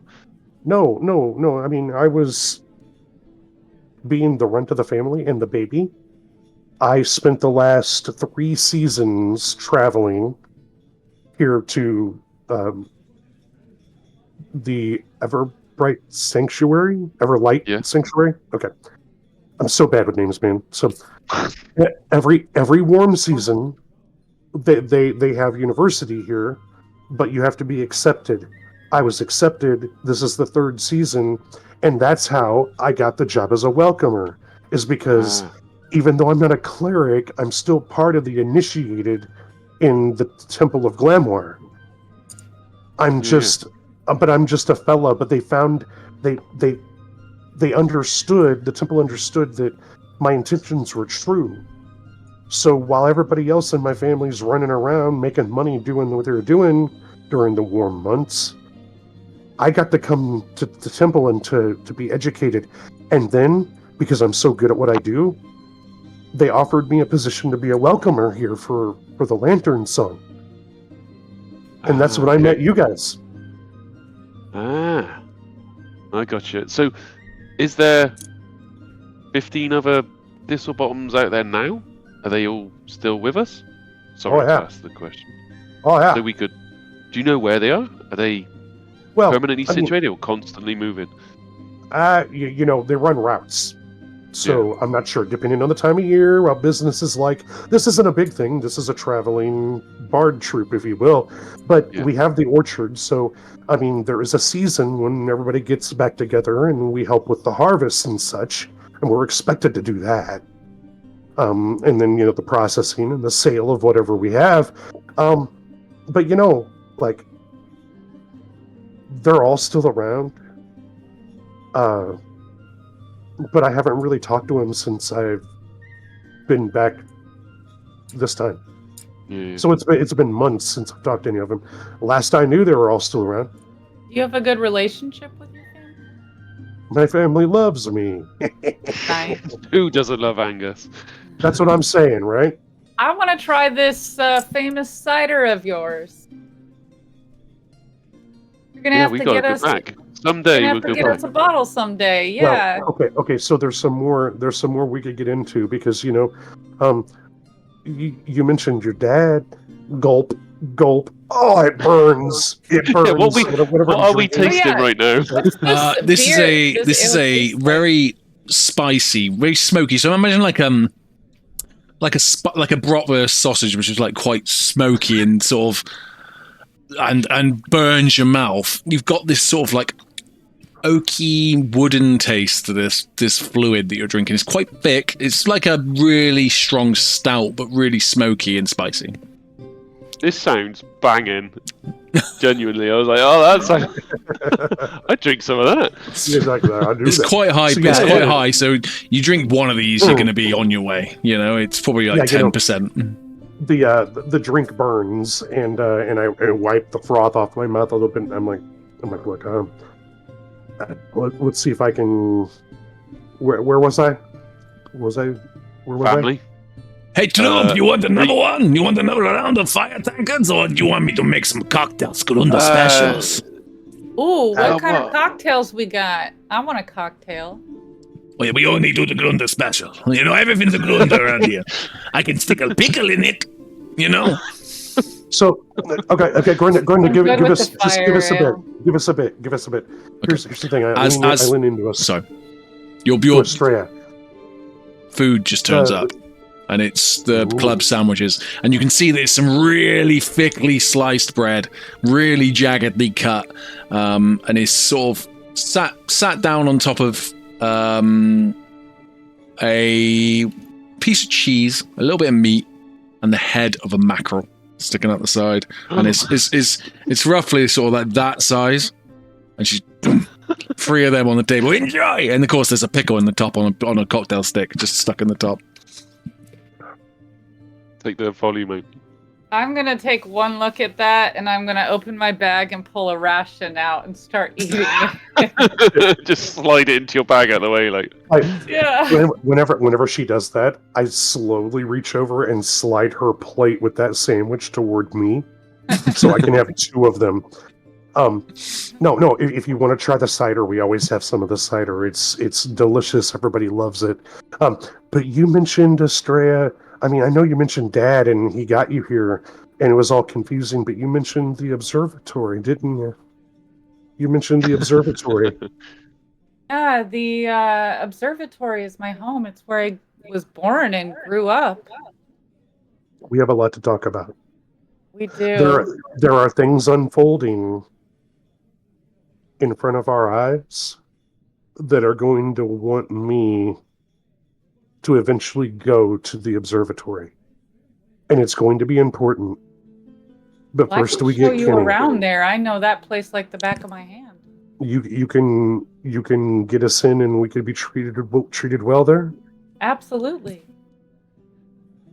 You think it's connected to what we saw down there, Angus?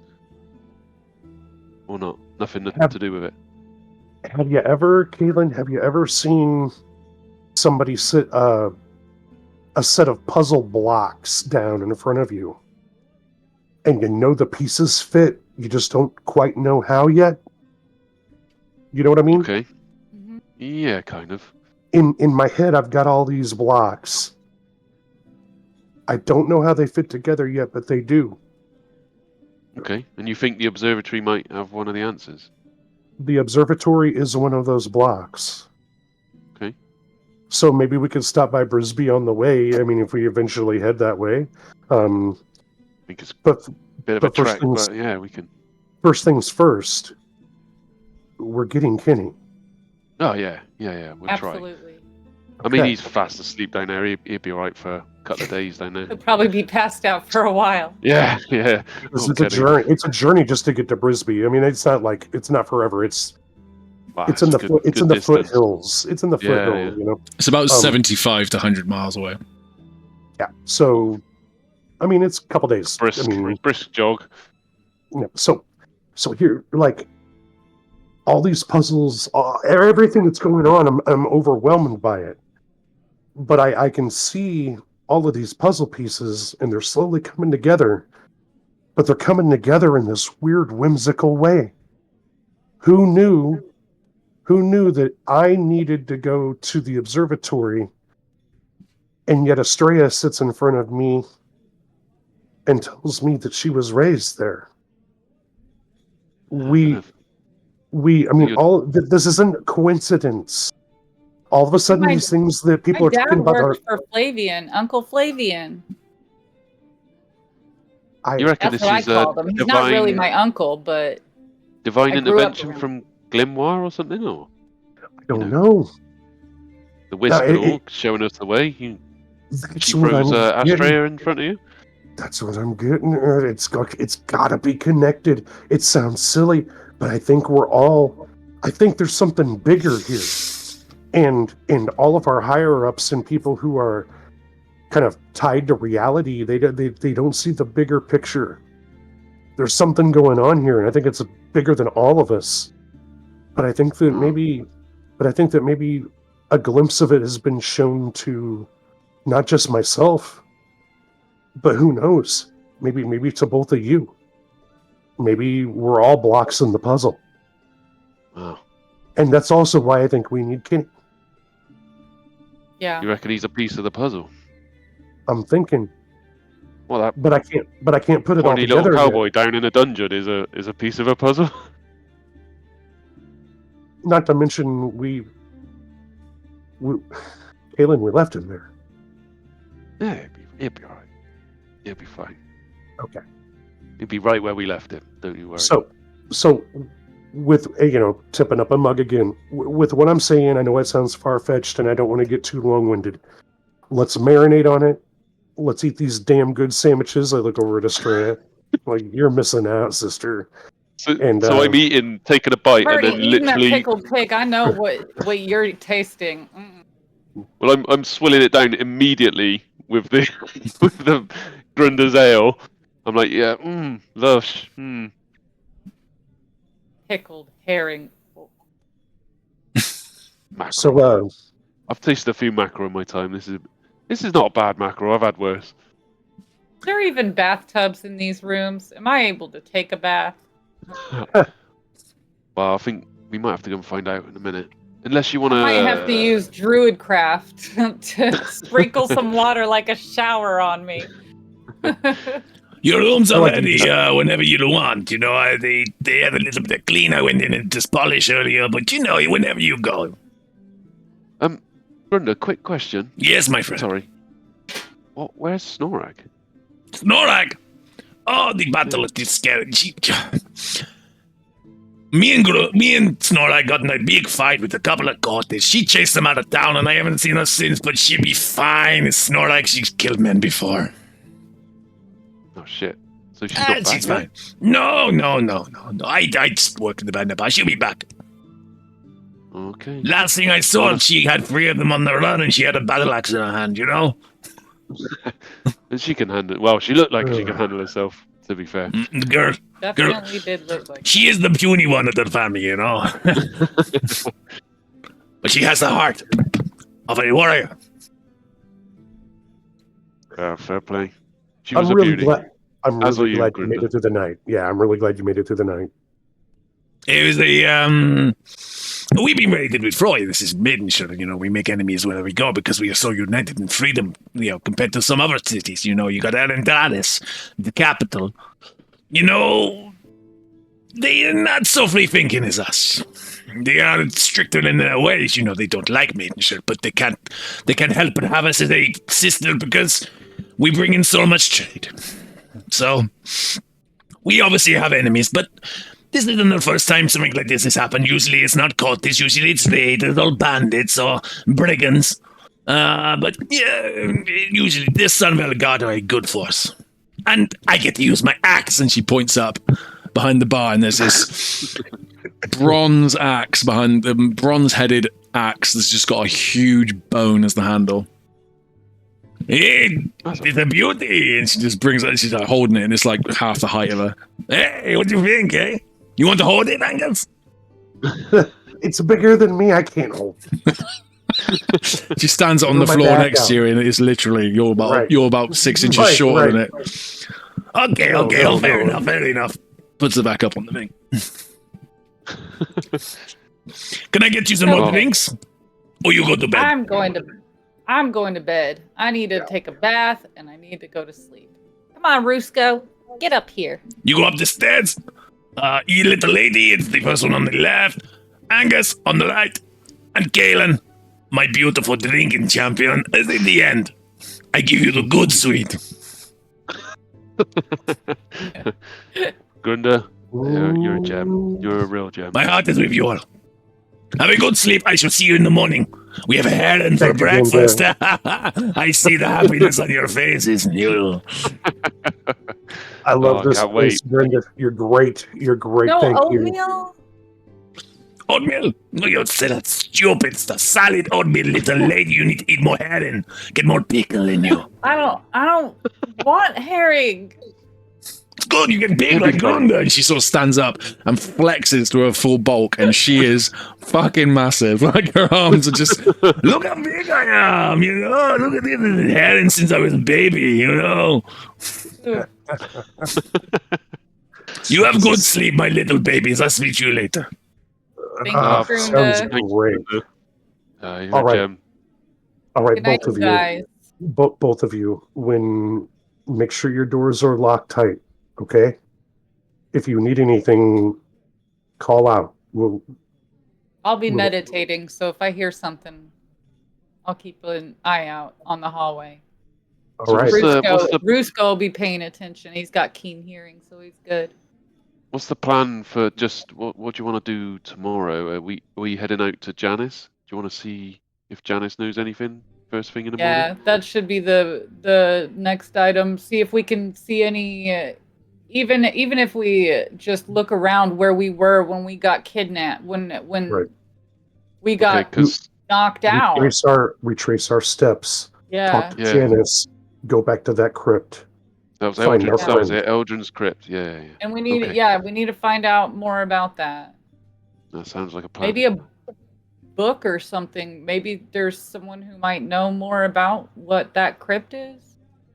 Yeah, we'll ask around. We can ask Janice, Yeah. and if not, we'll ask around if anyone knows where it is, how far Yeah. it is, how to get in there.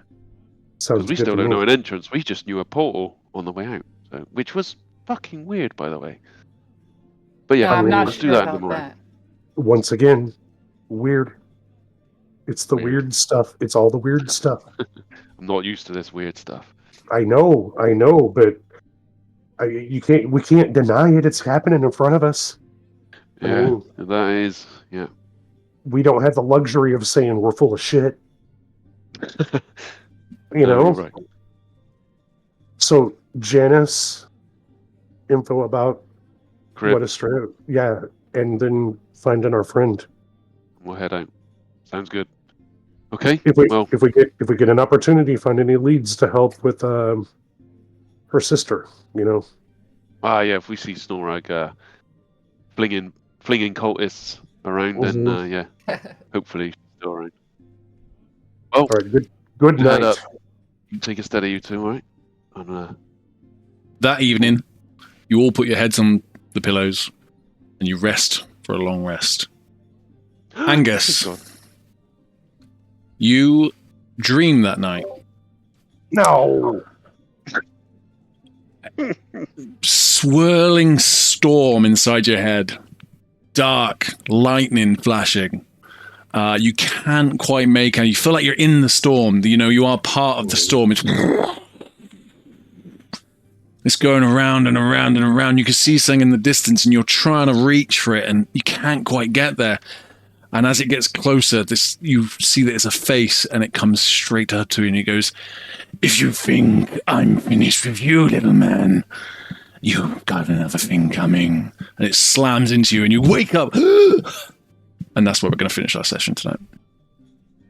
Hey! Fantastic. Knew it! Fantastic. Fantastic. Maybe I Thank should have slept in the Thank same you. room as him so I could keep an eye on him. Thank you for Not the running handsy this. one. It's always a pleasure, man. It's always a Oh, pleasure it was fun. playing. That was fun tonight. Definitely. Good That's stuff. great. Uh,